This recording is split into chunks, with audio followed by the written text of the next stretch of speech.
The crimson sun bled across the western horizon as Parker Reed slumped over his saddle, bone-weary and trail-worn, the distant silhouette of Timber Creek finally breaking the monotonous stretch of prairie that had been his only companion for days. Spring of 1878 had brought little respite to the drought-parched lands of Colorado Territory, and even less kindness to Parker's fortunes. At 32, he'd seen enough of life to know when luck had turned its back, and the past year had been nothing but a long shadow of misfortune. The cattle business he'd built over 5 hard years had collapsed under the weight of disease and drought, leaving him with nothing but his Stallion Thunder, a Winchester rifle, a pocket watch that had belonged to his father, and enough pride to keep his back straight despite it all. Timber Creek wasn't much a collection of weathered buildings gathered around a single dusty street like scattered wooden teeth, but after weeks on the trail, it looked like paradise. The small mining town had sprung up with the discovery of silver in the nearby hills, drawing prospectors, merchants, and all manner of souls seeking fortune or escape. Parker guided Thunder toward the livery at the edge of town, the horse's hooves kicking up dust that settled on his already filthy clothes. He hadn't shaved in days, and his dark hair hung limp beneath his wide-brimmed hat. Still, there was something in his blue eyes that hadn't dimmed a quiet determination that had kept him moving when most men would have surrendered. "How long you planning to stay?" asked the liveryman, a grizzled old-timer with hands gnarled like tree roots. "Not sure yet," Parker answered, handing over a few precious coins.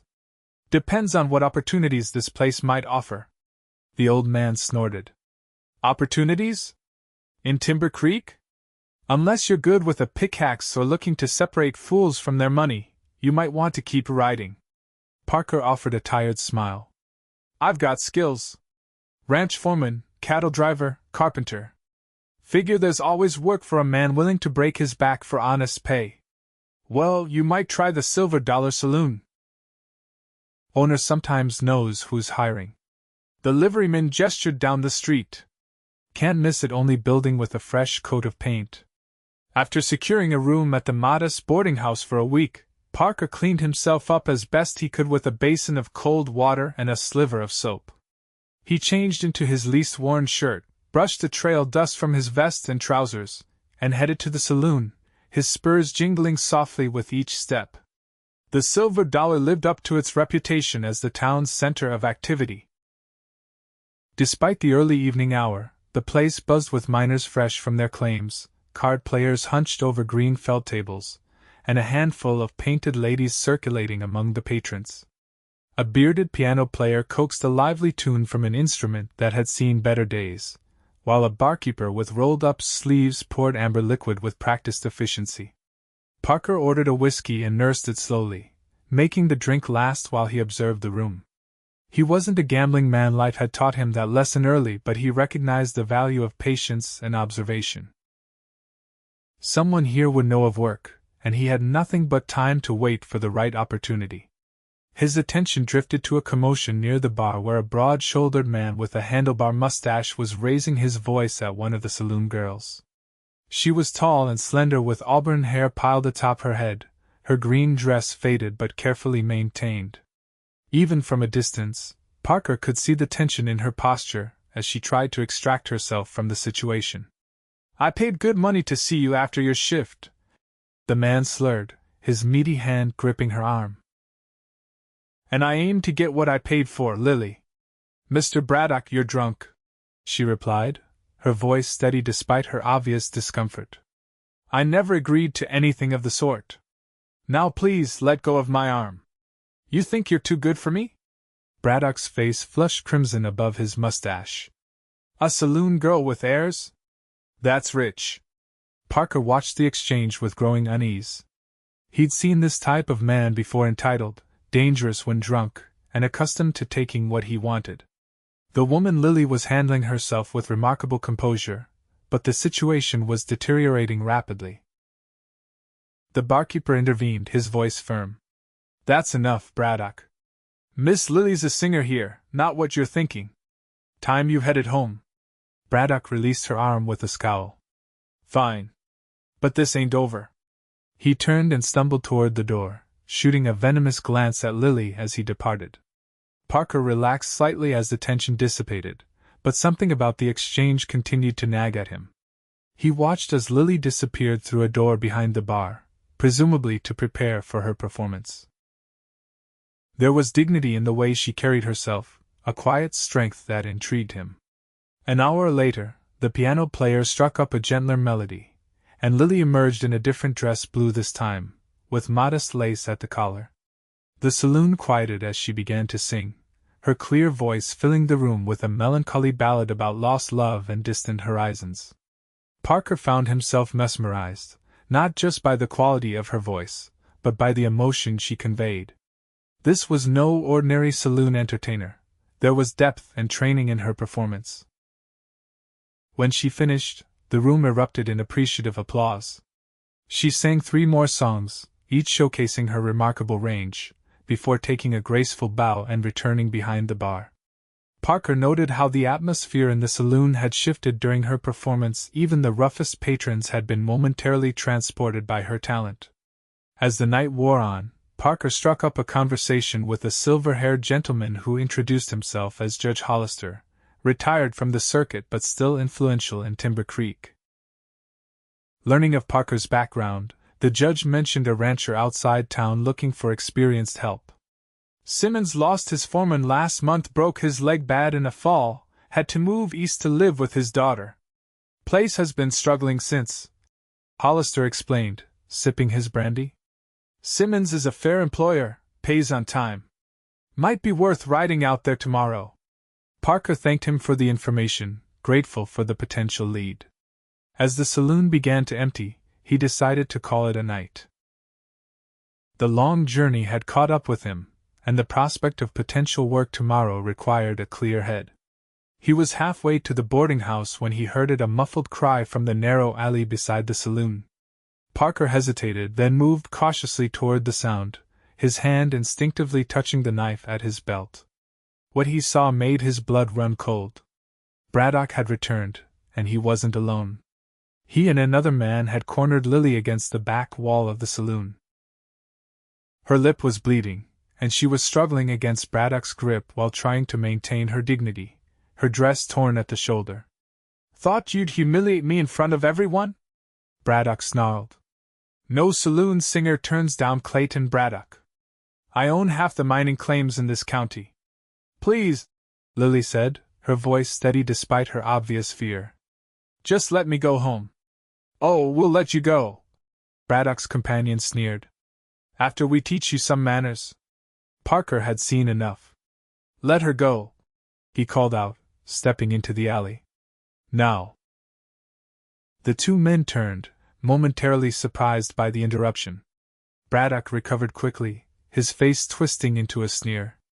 "Mind your own business, stranger. This doesn't concern you." "I'm making it my concern," Parker replied, his voice level but firm. He moved closer, hands relaxed at his sides but ready. "The lady wants to be left alone." "Lady?" Braddock laughed, the sound ugly in the confined space. "She's just a saloon singer." Parker's eyes never left Braddock's face. "Last chance. Walk away." Perhaps it was something in Parker's stance or the cold determination in his eyes, but the second man suddenly looked uncertain. "Come on, Clayton. Not worth the trouble." Braddock hesitated, clearly torn between his pride and his self-preservation. With a curse, he shoved Lily roughly against the wall. "This isn't over." He spat, then backed away, his companion following. Once they had disappeared around the corner, Parker approached Lily carefully, mindful not to frighten her further. "Are you all right, madam?" She straightened her dress with trembling hands, trying to salvage her dignity. "I've had better evenings," she managed, wincing as she touched her split lip. In the dim light filtering from the saloon windows, Parker could see the beginnings of a bruise forming on her cheekbone. "Let me walk you home," he offered. "Those men might still be around." Lily hesitated, clearly assessing whether this stranger posed another threat. Something in his demeanor must have reassured her, because she nodded. "Thank you. It's not far." As they walked, Parker removed his coat and draped it gently over her shoulders to cover her torn dress. The gesture, simple as it was, brought unexpected tears to her eyes. "I'm Parker Reed," he said, trying to distract her from the ordeal. "Lily Harrison," she replied, clutching his coat around her. "I appreciate your intervention, Mr. Reed. Not many would have stepped in. Any decent man would have done the same," Parker said, though they both knew that wasn't necessarily true. They walked in silence for a few minutes before reaching a modest cabin at the edge of town. Lamplight glowed softly through its single window. "This is me," Lily said, stopping at the small porch. She began to remove his coat. "Keep it for now," Parker said. "You can return it another time." She hesitated, then nodded gratefully. Would you like to come in for some coffee? It's the least I can offer after what you did." Parker considered the invitation. It was late, and he had plans to ride out to the Simmons ranch early. But something in Lily's expression, vulnerability mixed with determination, made him nod. "Coffee would be welcome, thank you." The cabin's interior was simple but meticulously kept. A small stove provided warmth, and the sparse furniture was arranged to make the space feel more generous than it was. Parker noticed a small bookshelf filled with well-worn volumes and a faded daguerreotype of a couple in their Sunday best, perhaps her parents. Lily busied herself with the coffee pot, moving with deliberate precision that suggested she was still shaken by the night's events. When she turned to fetch cups from a shelf, Parker caught sight of her back, where the torn dress revealed not just the fresh marks from tonight's assault, but older bruises and scars. She must have sensed his gaze, because she quickly adjusted the coat to cover herself. "It's not the first time Braddock has expressed his disappointment," she said quietly. "But it was the worst." Parker felt a surge of anger on her behalf. "Has no one stood up to him before?" Lily set the cups down with a wry smile that didn't reach her eyes. "Mr. Braddock owns the largest mining operation in the county. He employs half the men in town, and has the other half in his debt. Even Sheriff Dawson looks the other way." "That's not right," Parker said simply. "No, it's not," Lily agreed, her eyes meeting his with unexpected directness. "But it's the way things are." As they drank their coffee, Lily gradually revealed more of her story. She'd come west from Boston 3 years earlier after the death of her parents, armed with nothing but her education, her voice, and a determination to make her own way. The position at the Silver Dollar had been meant as a temporary arrangement, while she saved for passage to San Francisco, where she hoped to teach music. "But Timber Creek has a way of holding on to people," she said with resignation. "Each time I get close to saving enough, something happens. A doctor's bill, a leaky roof." She gestured around the cabin. "At least I managed to secure this place. It's not much, but it's mine." "And Braddock?" Parker asked carefully. Lily's expression hardened. "He started coming to the saloon about a year ago. At first, it was just comments, then gifts I refused, then more forceful attention." She touched her lip gingerly. "Tonight was different, though. I've never seen him so angry." Parker studied her across the table. Despite everything, there was a resilience to Lily Harrison that he admired. "What will you do now?" She sighed, the sound heavy with resignation. "What can I do? I need my job, and Braddock isn't going anywhere. I'll be more careful about leaving after performances." The injustice of her situation stirred something in Parker. Before he could stop himself, he reached across the table and took her hand. "You deserve better than this, Miss Harrison." The unexpected gesture startled them both. Parker withdrew his hand quickly, awkward in the face of his own impulsiveness. "I apologize. That was presumptuous." "No," Lily said softly. "It was kind.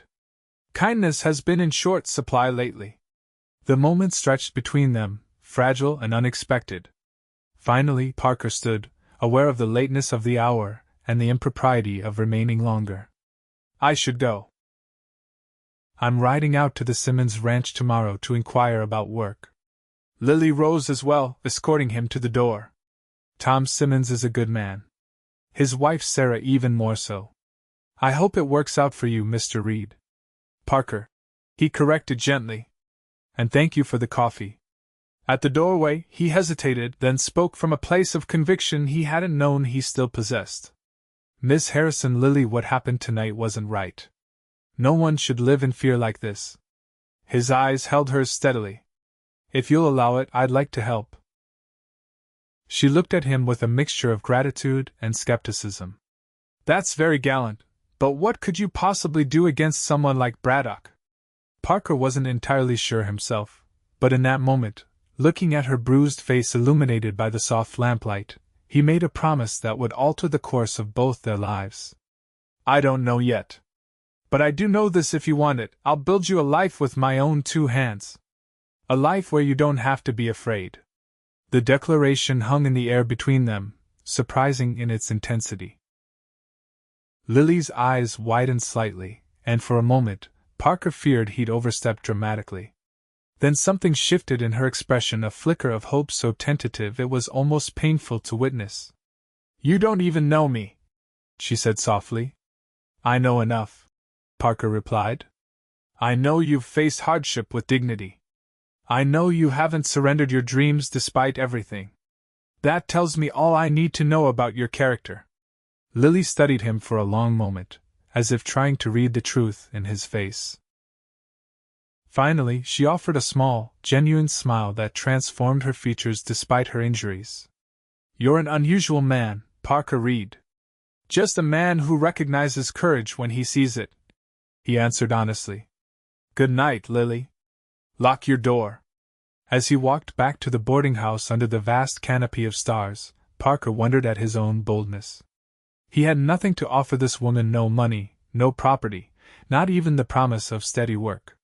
Yet something about Lily Harrison had awakened a protective instinct he'd thought buried beneath years of struggle and disappointment. Tomorrow, he would ride to the Simmons ranch and, God willing, secure employment. But his thoughts remained with the brave woman in the small cabin, singing for her supper while dreaming of something more. Whatever happened next, Parker knew with absolute certainty that he couldn't simply ride away and leave her to face Braddock's wrath alone. For the first time in longer than he could remember, Parker Reed had found a purpose beyond mere survival. And that purpose had auburn hair, a voice like summer rain, and courage that put his own to shame. Dawn broke over Timber Creek with golden fingers of light that did little to soften the town's rough edges. Parker rose early, his body accustomed to the rhythms of ranch life despite months on the trail. After a simple breakfast at the boarding house, he collected Thunder from the livery and set out for the Simmons ranch, following directions provided by the judge the previous evening. The 6-mile ride gave him time to consider his situation. If Simmons hired him, he'd have steady work, a place to stay, and the chance to rebuild his life. It was exactly what he'd been searching for these past difficult months. Yet his thoughts kept returning to Lily and the promise he'd made, a promise that might complicate his fresh start. The Simmons ranch came into view as he crested a gentle rise, a sturdy main house with a wide porch, several outbuildings, a corral with horses, and grazing cattle dotting the surrounding pastures. It wasn't the largest spread Parker had seen, but it was well maintained, suggesting careful management. A boy of about 12 spotted him approaching and ran to alert the household. By the time Parker reached the yard, a stocky man with graying sideburns stood waiting, a shotgun held casually but visibly at his side, a common precaution in these parts where strangers weren't always welcome. "Morning," Parker called, keeping his hands visible. "I'm looking for Tom Simmons. Judge Hollister in town mentioned you might be hiring." The man studied him for a moment before lowering the shotgun. "I'm Simmons. Hollister sent you, you say?" "Not exactly. We spoke at the Silver Dollar last night, and he mentioned you lost your foreman recently." Simmons nodded, his expression shifting from wariness to consideration. "Did at that. Jacob broke his leg bad, had to go east to his daughter's place." He squinted at Parker. "You got experience with cattle?" 5 years running my own spread in Kansas before the drought took it. 3 years as foreman for the Barton outfit before that," Parker replied honestly. I can break horses, mend fences, manage men, and handle a branding iron as well as anyone. Simmons seemed to weigh this information. Dismount and come inside. Sarah's just made coffee. The interior of the ranch house was comfortable and lived in, with practical furniture softened by feminine touches, embroidered cushions, curtains at the windows, and a vase of wildflowers on the dining table. Sarah Simmons proved to be a sturdy woman with kind eyes and an assessing gaze that missed nothing. Over coffee, Parker answered their questions about his background and experience. He explained the loss of his ranch without bitterness, attributing it to the cruel vagaries of nature rather than any failure on his part. The Simmonses exchanged glances at his detailed knowledge of cattle breeding and range management. "What brings you to Timber Creek specifically?" Tom asked, refilling Parker's cup. Parker considered his answer carefully. "Needed a fresh start. Heard the Colorado Territory had good land and opportunities for a man willing to work hard. And no entanglements? No family?" Sarah inquired, her tone conversational but her eyes shrewd. "No family," Parker confirmed. "Though I did meet someone in town who might become a friend." He wasn't sure why he added this, except that the thought of Lily kept surfacing in his mind. Tom leaned back in his chair. "We can offer room and board plus $30 a month to start. If things work out after a month's trial, we'll talk about raising that to 40 and making it permanent. The foreman's cabin needs some repair, but it's yours if you want it." The offer was fair, better than Parker had dared hope. "I'd be obliged to accept, Mr. Simmons. When would you like me to start? Can you be here tomorrow?" "I'll have one of the hands show you around, get you familiar with our operation." Parker nodded, then hesitated. "There is one thing I should mention. I gave my word to help someone in town who's in a difficult situation. It won't interfere with my work here, but I wanted to be upfront about it." Tom's eyebrows rose. "What kind of situation?" Briefly, Parker explained about Lily and Braddock, careful to emphasize her character and Braddock's threatening behavior rather than focus on her profession as a saloon singer, which might prejudice the Simmonses against her. To his surprise, Sarah's expression hardened with recognition. "Lily Harrison," she said. "Lovely voice, teaches piano to some of the children in town, including our Abigail." Her eyes flashed with anger. "I've heard rumors about Braddock's behavior toward her. Disgraceful." Tom shook his head. "Braddock's a powerful man in these parts, Reed. Not someone to cross lightly." "I understand that," Parker replied. "But I gave my word." Rather than disapproval, he saw something like respect kindle in Tom's eyes. A man's word should mean something. He exchanged a glance with his wife, who gave a small nod. "As long as it doesn't interfere with your work here, what you do in town is your business. But be careful. Braddock didn't get where he is by being forgiving."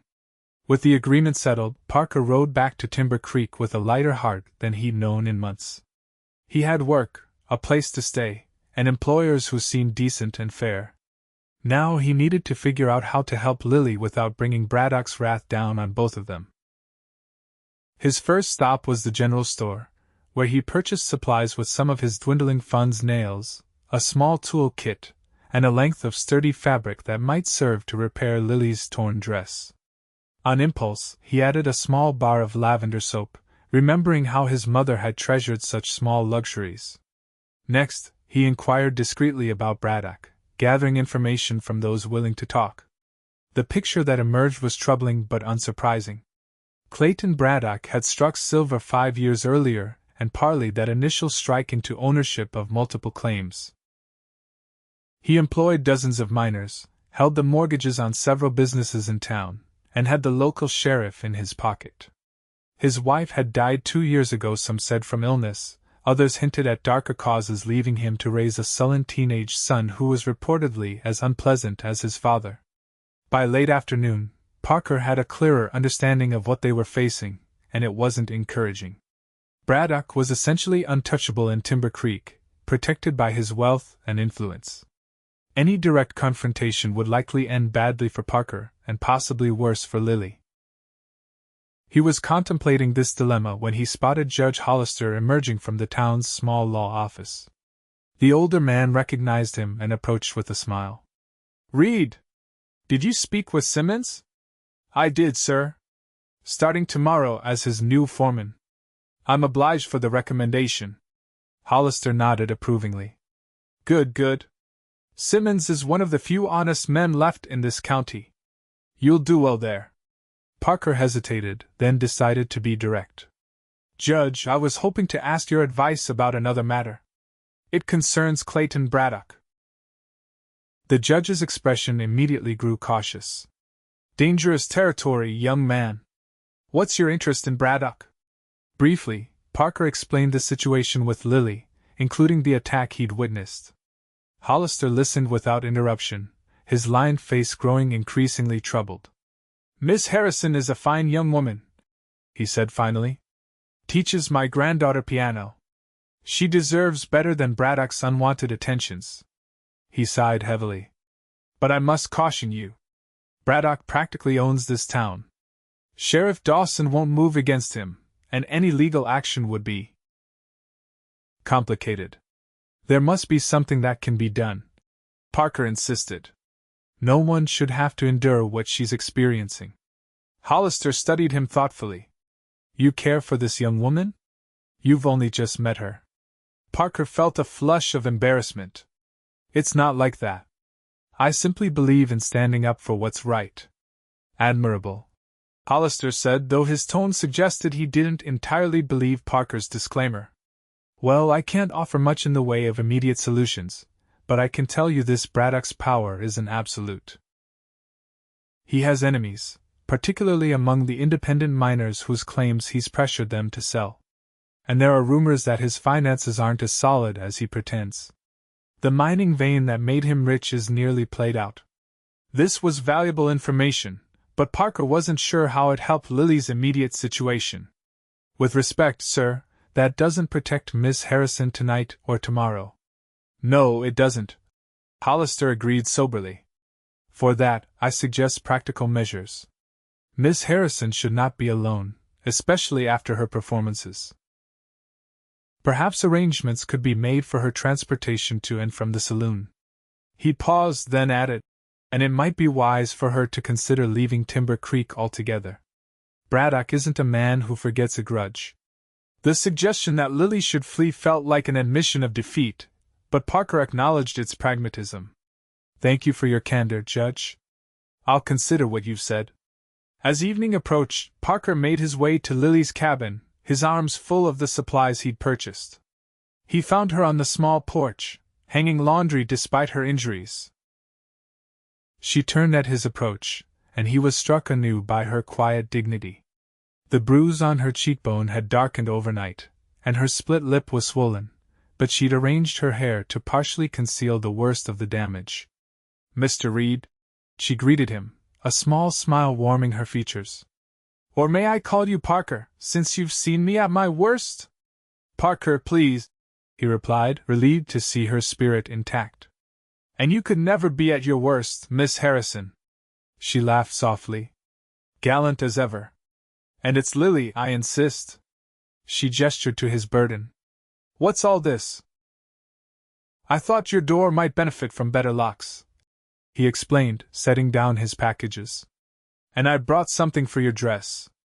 It's not much, but—" Lily's expression softened with surprise and gratitude. "You didn't have to do that." "I wanted to," he said simply.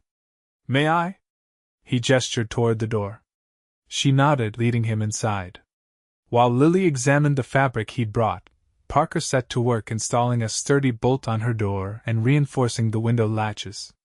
As he worked, he shared the news of his employment at the Simmons ranch. "That's wonderful," Lily said sincerely. "The Simmonses are good people. Sarah has been kind to me, despite—" She trailed off, but Parker understood. Despite her position at the saloon, which might have led a respectable woman like Sarah Simmons to keep her distance. "They spoke highly of you," Parker assured her. "Mentioned you teach their daughter piano." Lily nodded, her expression brightening. "Abigail is quite talented. I have several students in town. It supplements my income from singing and lets me keep my hand in teaching. She hesitated, then added softly, It's as close as I've come to my dream of having a proper music school someday. As Parker worked, they talked easily, sharing pieces of their lives.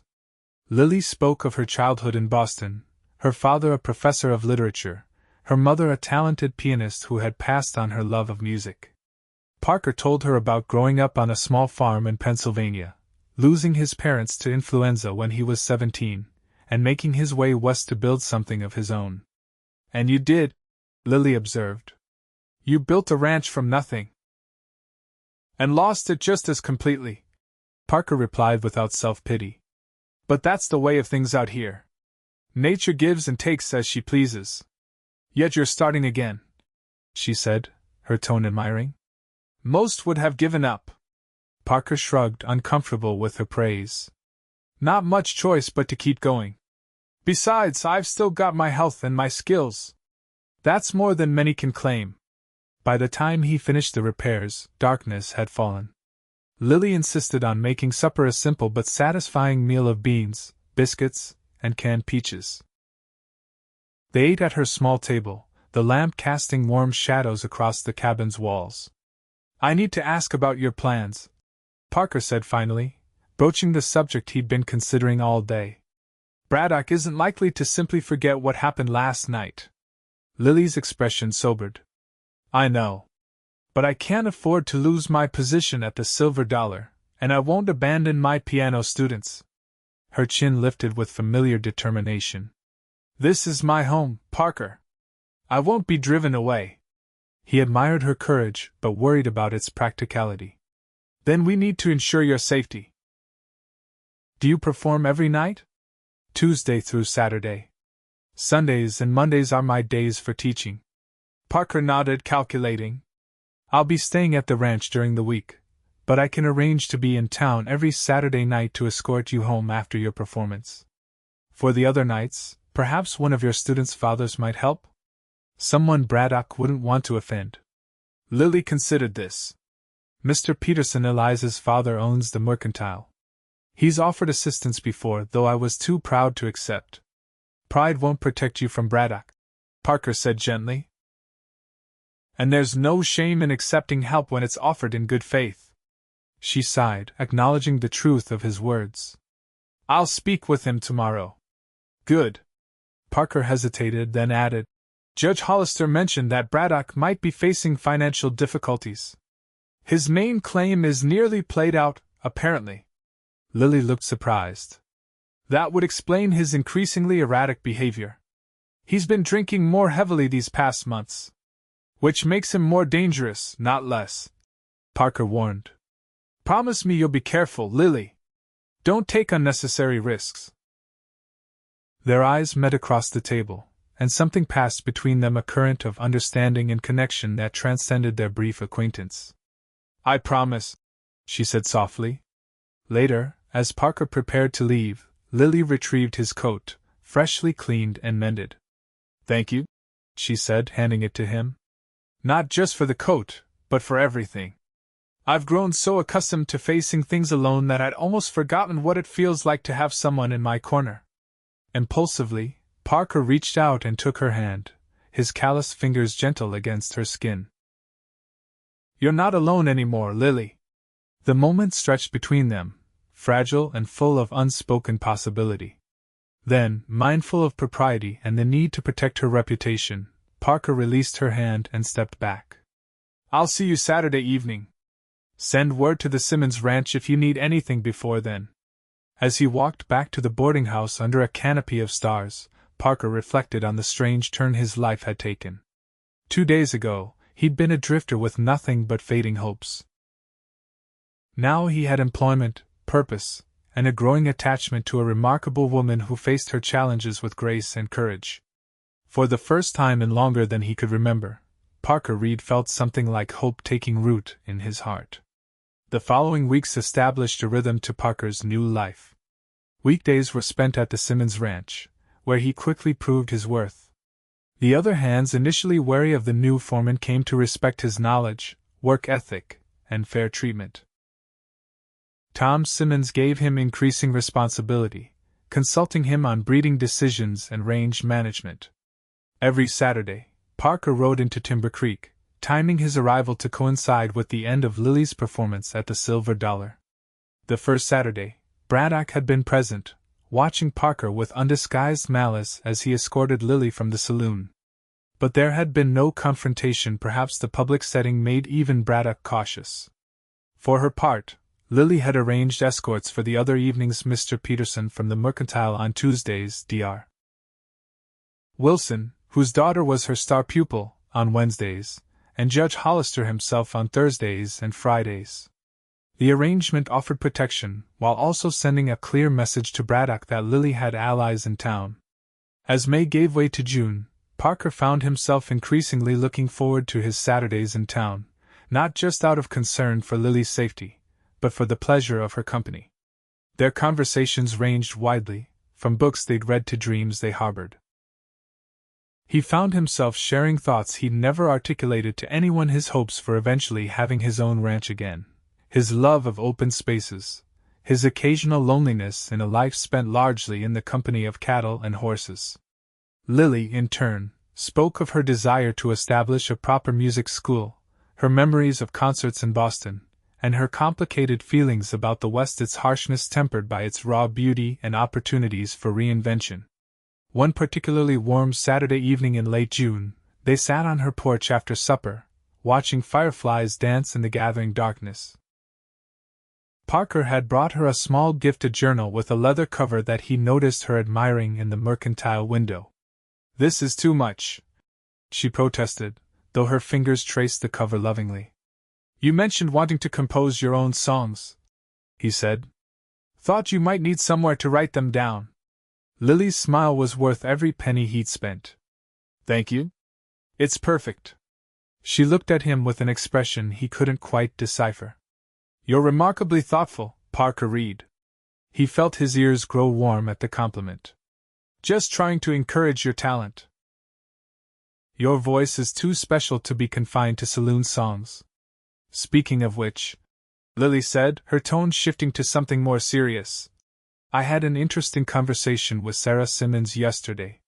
She came for Abigail's lesson and stayed afterward to talk." Parker raised an eyebrow, curious. "Oh?" "She mentioned that the ladies of the church are organizing an Independence Day celebration next month, a picnic with games for the children, speeches, that sort of thing." Lily hesitated. She asked if I would consider performing. "Patriotic songs, hymns? Respectable music." The significance wasn't lost on Parker. For the respectable women of Timber Creek to invite the saloon singer to perform at a community event represented a substantial shift in Lily's standing. "That's wonderful news. Will you do it?" Lily nodded, her eyes bright with excitement. I said yes. It's an opportunity one never expected to be seen as something more than entertainment for minors and card players. She paused.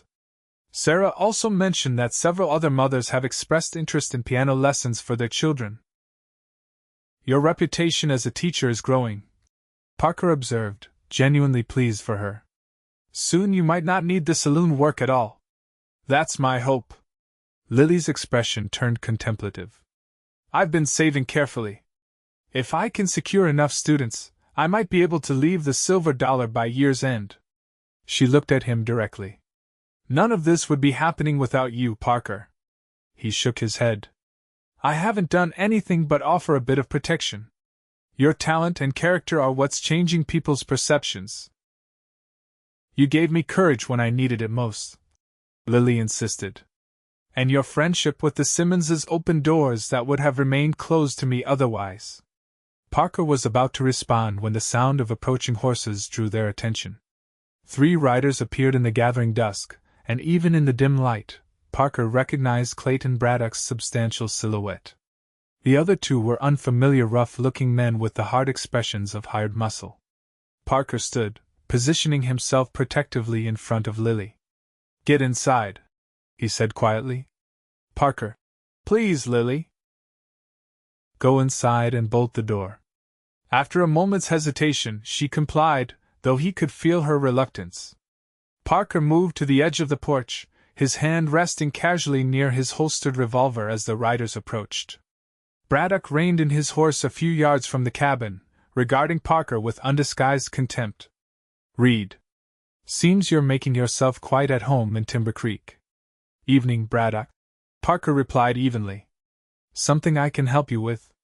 Braddock's mustache twitched with displeasure. "You can mind your own business and stop interfering with mine. The Harrison woman and I had an understanding before you arrived." "Funny she describes it differently," Parker said, keeping his tone conversational despite the tension humming through his body. "Seems to me unwanted advances don't constitute an understanding." Braddock's face darkened. "You're playing a dangerous game, Cowboy. I own this town. You own some mining claims and collect some debts," Parker corrected. "That's not the same thing as owning a town or the people in it." One of Braddock's companions shifted restlessly in his saddle. "Want us to teach him some manners, boss?" Braddock raised a hand, holding him back. "Not tonight, Jess." His eyes narrowed as he studied Parker. "I hear you're working for Simmons now. Shame if something were to happen to his herd. Mountain lions are terrible this time of year." The threat was unmistakable. Parker felt anger rise in his chest but kept his expression neutral. "Threatening a man's livelihood is poor form, Braddock. Makes people wonder what you're afraid of." "I fear nothing and no one in this territory," Braddock snarled. "Especially not some saddle tramp who's taken a fancy to a saloon singer." Parker took a deliberate step forward, his voice dropping to a dangerous quiet. "You'd be wise to measure your words when speaking of Miss Harrison. And wiser still to leave her alone." For a tense moment, it seemed Braddock might escalate the confrontation. Then, surprisingly, he laughed a harsh sound without humor. "You think you're protecting her? You're only making things worse. When I'm finished, either of you will find welcome in Timber Creek." He gathered his reins. "Enjoy your evening, Reed. It might be one of your last peaceful ones." With that, he wheeled his horse around and rode away, his companions following. Parker remained on the porch until they were out of sight, his muscles taut with suppressed tension. The cabin door opened behind him, and Lily emerged, her face pale in the fading light. "I heard," she said simply. Parker turned to her, his expression grave. "He's escalating, Lily. This isn't just about his interest in you anymore. It's become a matter of pride for him." She nodded, wrapping her arms around herself despite the warm evening. "What do we do?" The question hung between them, weighted with implications neither was ready to fully articulate. Parker chose his words carefully. "For now, we continue as we have been, ensuring your safety, building your reputation as a teacher. But we should also be preparing for the possibility that you might need to leave Timber Creek if things worsen." "And you?" Lily asked softly. "Braddock threatened your position at the Simmons Ranch." Parker's jaw tightened. "I'll speak with Tom tomorrow, warn him to increase patrols around the herd. As for me," he met her eyes steadily, "I've faced worse than Clayton Braddock. I'm not easily intimidated." Lily studied him for a long moment, then reached out and touched his arm, a gesture of both gratitude and concern. "Promise me you'll be careful. Braddock is dangerous, especially when his pride is wounded."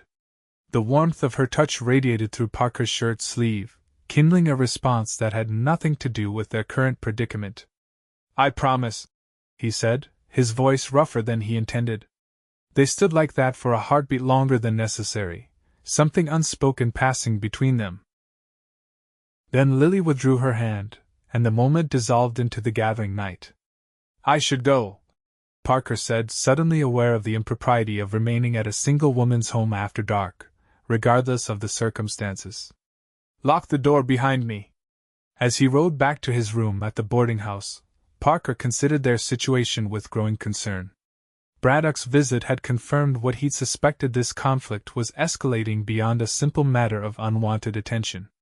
The man's pride and sense of ownership had been challenged, and he wouldn't retreat easily. Parker had faced his share of difficult men over the years, but usually on more equal footing. Braddock's power in Timber Creek complicated matters significantly.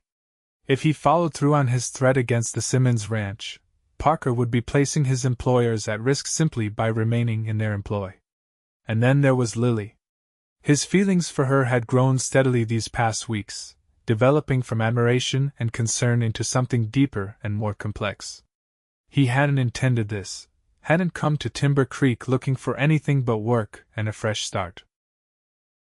Yet he couldn't deny the way his heart lifted at the sight of her, or how her courage and resilience had awakened something in him he thought long dormant. The Independence Day celebration was 3 weeks away.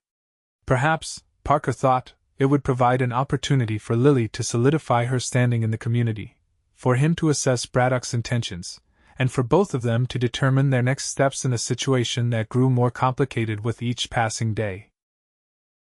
The following morning, Parker rode out to the Simmons ranch earlier than usual, arriving before breakfast to speak privately with Tom. The rancher listened gravely to Parker's account of Braddock's visit and threats.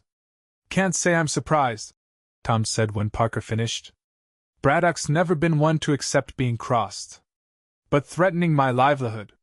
His weathered face hardened with anger. "That crosses a line. I'll understand if you'd prefer I seek employment elsewhere," Parker offered reluctantly. "I didn't intend to bring trouble to your door." Tom waved this away dismissively. "Nonsense. You're the best foreman I've had in years. Besides, Sarah would have my hide if I let you go over this.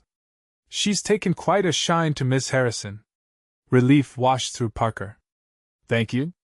I'll organize additional night patrols for the herd, focus on the boundaries nearest town." "Do that," Tom agreed. "And Parker." He hesitated, choosing his words carefully. "Be cautious with Braddock. Men like him don't fight fair. And they rarely lose gracefully." The warning echoed in Parker's mind over the next 3 weeks as preparations for the Independence Day celebration consumed the community. Despite Braddock's threats, no harm came to the Simmons herd, though Parker maintained the extra patrols as a precaution. His Saturday evenings with Lily continued, their conversations growing deeper, their connection strengthening in ways neither acknowledged directly. Lily threw herself into preparing for her performance at the celebration, practicing patriotic songs and carefully selecting a gown that would be appropriate for the occasion, a modest blue dress with white trim that Sarah Simmons had helped her alter. Her excitement was palpable, though tinged with nervousness about how the community would receive her. "What if they only see the Saloon singer?" she confided to Parker the Saturday before the celebration. "What if I'm making a terrible mistake?" "They'll see what I see," Parker assured her. "A talented, dignified woman who deserves their respect."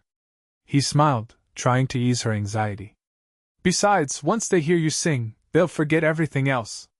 The day of the celebration dawned clear and hot, the sky a flawless blue above Timber Creek. The town common had been transformed with bunting, tables laden with food, and a small platform for speeches and performances. Parker arrived early, having completed his morning duties at the ranch with unusual efficiency. The townsfolk gathered gradually, families with children, miners in clean shirts, shopkeepers and their wives. Parker noted with interest the social dynamics at play, the careful groupings, the subtle hierarchies. Clayton Braddock was present, of course, holding court near the refreshment table, his son sulking beside him. Lily arrived with Sarah Simmons and her daughter Abigail, her blue dress complemented by a white shawl and a small hat with a matching ribbon. Parker's breath caught at the sight of her, not just her physical beauty, but the quiet dignity with which she carried herself despite the curious glances and whispered comments that followed her progress through the crowd. The celebration began with the raising of the flag and a somewhat long-winded speech by Mayor Hargrove about patriotism and progress.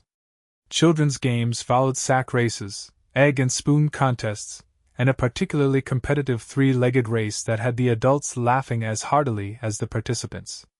Throughout the morning, Parker observed Lily being gradually, if cautiously, welcomed into conversations by the town's women. Sarah Simmons' open friendship clearly provided a form of social permission, and several mothers whose children took piano lessons made a point of introducing Lily to others. The communal meal at midday was a lavish display of the community's prosperity: fried chicken, ham, potato salad, cornbread, and pies of every description. Parker found himself seated with the Simmons family and, by extension, with Lily, whose initial nervousness had given way to quiet enjoyment of the occasion. "You were right," she murmured to him as they ate. "This has been healing, somehow. To be included." Parker smiled, warmed by her happiness. "You belong here as much as anyone, Lily. They're just beginning to see it." After the meal came more speeches, mercifully briefer than the mayor's opening address, followed by a reading of the Declaration of Independence by Judge Hollister. Then it was time for the musical performances, first a somewhat ragged rendition of patriotic songs by the schoolchildren, followed by a surprisingly melodious barbershop quartet of local businessmen. Finally, Lily was introduced by the mayor's wife as Miss Lillian Harrison, music teacher and vocalist. The formal acknowledgement of her role as a teacher rather than a saloon singer was not lost on Parker, nor apparently on Lily, whose smile betrayed both gratitude and vindication as she took her place on the platform. For a moment she stood silently, surveying the gathered townspeople with a composure that belied her earlier nervousness. Then she began to sing "America the Beautiful," her clear soprano rising pure and true in the summer air. A hush fell over the crowd as her voice swelled with the familiar melody, investing the patriotic lyrics with genuine emotion. Parker watched the faces around him transform, surprise giving way to appreciation, skepticism melting into respect. Even those who had been most visibly dubious about Lily's inclusion in the program seemed captivated by her performance. She followed with "Battle Hymn of the Republic," and then, as a finale, a haunting rendition of Shenandoah that left more than a few eyes damp, including, Parker was not ashamed to admit, his own. When she finished, there was a moment of profound silence before the applause erupted, not the polite acknowledgement given to the previous performers, but genuine, enthusiastic recognition of exceptional talent. Lily accepted the applause with a graceful curtsy, her face radiant with the pure joy of sharing her gift. As she stepped down from the platform, she was immediately surrounded by well-wishers, women who had previously kept their distance now pressing forward to compliment her performance, men removing their hats in respect as she passed. Parker hung back, allowing her this moment of triumph without distraction. His chest swelled with pride on her behalf, but also with a deepening realization of how profoundly this remarkable woman had affected him. What had begun as an impulse to protect had evolved into admiration, respect, and something more, something he was increasingly reluctant to deny, even to himself. So absorbed was he in these thoughts that he failed to notice Clayton Braddock's approach until the man spoke from directly behind him.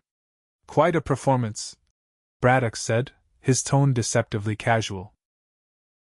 "Almost makes you forget what she really is." Parker turned slowly, maintaining control of his expression with effort. "And what would that be, Braddock?" "A saloon girl playing at respectability," Braddock replied, his voice pitched low enough that only Parker could hear. "This little charade might fool some, but not me. I know what she is, what she's always been." "What she is," Parker said evenly, "is a talented, honorable woman who deserves better than your obsession." Braddock's face flushed dark with anger. "You think this changes anything? You think one performance at a town picnic erases her past? Makes her suitable company for decent folk?" He laughed, the sound ugly with malice. "You're more naive than I thought, Reed." Parker felt his hand tighten into a fist but forced himself to remain calm. "I think you're afraid, Braddock. Afraid that people are beginning to see Lily for who she really is, rather than what you want her to be. Afraid that your influence in this town isn't as absolute as you'd like to believe." Something dangerous flickered in Braddock's eyes. "You've made a serious mistake crossing me, Cowboy. I gave you a chance to walk away. Now you'll learn what happens to those who interfere with my interests."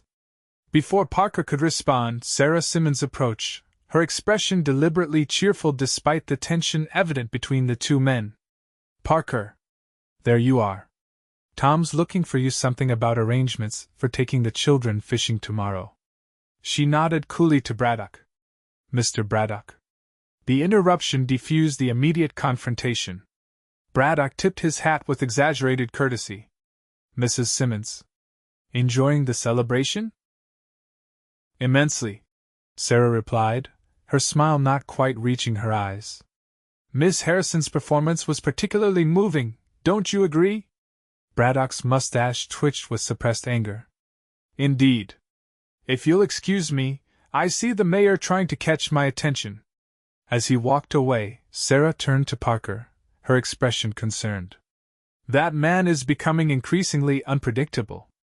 What did you want? Parker shook his head. Nothing worth repeating. But I'm grateful for your timely intervention. Sarah studied him thoughtfully. Tom and I have grown quite fond of you these past weeks, Parker. And of Miss Harrison as well. Whatever's happening between you two. She paused delicately. Well, let's just say we approve. Parker felt his ears grow warm. I'm not sure what you mean. Sarah's smile was knowing. Of course not. She patted his arm. Now, why don't you go congratulate Lily on her success? She's been looking for you. Indeed, Lily was scanning the crowd, her expression brightening when she spotted him. As Parker made his way toward her, weaving through groups of celebrants, he was struck by how naturally she now seemed to belong among them, conversing easily with the doctor's wife, accepting compliments from the schoolteacher, her earlier isolation apparently forgotten in the wake of her performance. There you are, she said when he reached her, her eyes bright with lingering excitement. I was beginning to think you disappeared. And miss telling you how magnificent you were? Not a chance. Parker smiled, wishing he could take her hand but mindful of the public setting. You captivated everyone, Lily. Just as I knew you would. She blushed, pleasure and pride mingling in her expression. It felt right. Being up there, sharing music that matters. She lowered her voice. Sarah says 3 more mothers approached her about piano lessons for their children. If they follow through, you'll be well on your way to leaving the saloon behind. Parker finished for her. I couldn't be happier for you, Lily. The remainder of the celebration passed in a pleasant blur of conversation, games, and community goodwill. As the sun began its descent toward the western horizon, families gathered their tired children and picnic baskets, bidding farewell until next Sunday's church services. Parker noticed that Clayton Braddock had departed earlier, taking his son and his 2 ever-present associates with him. With the Simmons family's blessing, Parker offered to escort Lily home, a proposition she accepted with evident pleasure. They walked slowly through the lengthening shadows, savoring the cooler air of early evening and the sense of accomplishment the day had brought. Everything's changing, Lily mused as they approached her cabin. So much faster than I dared hope. For the better, Parker said.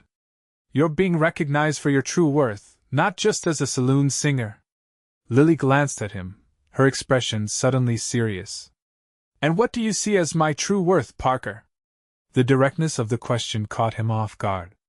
They had maintained a careful boundary in their growing friendship, never explicitly acknowledging the deeper currents that ran beneath their interactions. Now, standing in the golden light of the setting sun, Lily had crossed that boundary with characteristic courage. Parker took a breath, choosing his words with care. I see a woman of extraordinary talent, and even more extraordinary character. Someone who faced hardship without surrendering her dignity or her dreams. He hesitated, then added softly, someone I've come to care for more deeply than I ever expected. Lily's eyes widened slightly, and for a moment, Parker feared he'd spoken too freely. Then she smiled a small, private smile that transformed her features and sent his heart racing. I've come to care for you too, Parker, she admitted, her voice barely above a whisper. More than is probably wise, given our circumstances. They had reached her porch, the small cabin glowing amber in the sunset. Parker stopped, turning to face her fully. Wisdom has little to do with matters of the heart, I've found. Lily laughed softly. How very poetic for a cowboy. I contain multitudes, Parker replied with a smile, then grew serious again. Lily, I don't have much to offer you, no wealth, no property, just my hands and my word. But if you'll allow it, I'd like to court you properly. To see if what's growing between us might become something more." Lily's expression softened with an emotion Parker hardly dared name. "I'd like that very much," she said simply. For a long moment they stood in silence, the air between them charged with possibility. Then, with exquisite gentleness, Parker reached out and took her hand, raising it to his lips in a gesture that was both deeply traditional and profoundly intimate.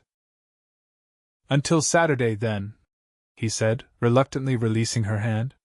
Lily nodded, her eyes bright with emotions that mirrored his own. "Until Saturday."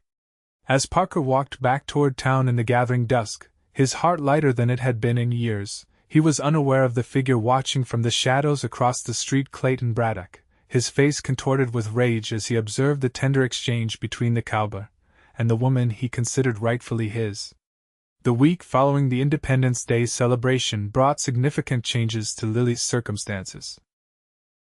True to Sarah's prediction, 3 more families requested piano lessons for their children, bringing Lily's student roster to 9, enough to provide a modest but stable income independent of her saloon work.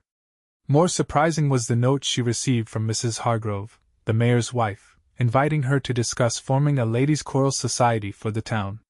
The acknowledgement from such a prominent figure in Timber Creek's social hierarchy represented a remarkable shift in Lily's standing. Parker, returning to town on Saturday, found her in high spirits despite the exhausting schedule she now maintained, teaching during the day, performing at night, with barely a moment to herself. Yet the prospect of eventually leaving the saloon gave her renewed energy and purpose. "Mr. Wilson at the Silver Dollar was quite put out when I mentioned I might reduce my performances to weekends only," she told Parker as they shared supper at her cabin. "Apparently business increases significantly on the nights I sing." "Not surprising," Parker replied. "Your voice would draw crowds anywhere. But Wilson will have to accept that you're moving on to better things." Lily's expression turned thoughtful. "It's strange. For so long, I was simply surviving, getting through each day, saving what I could, hoping for something better.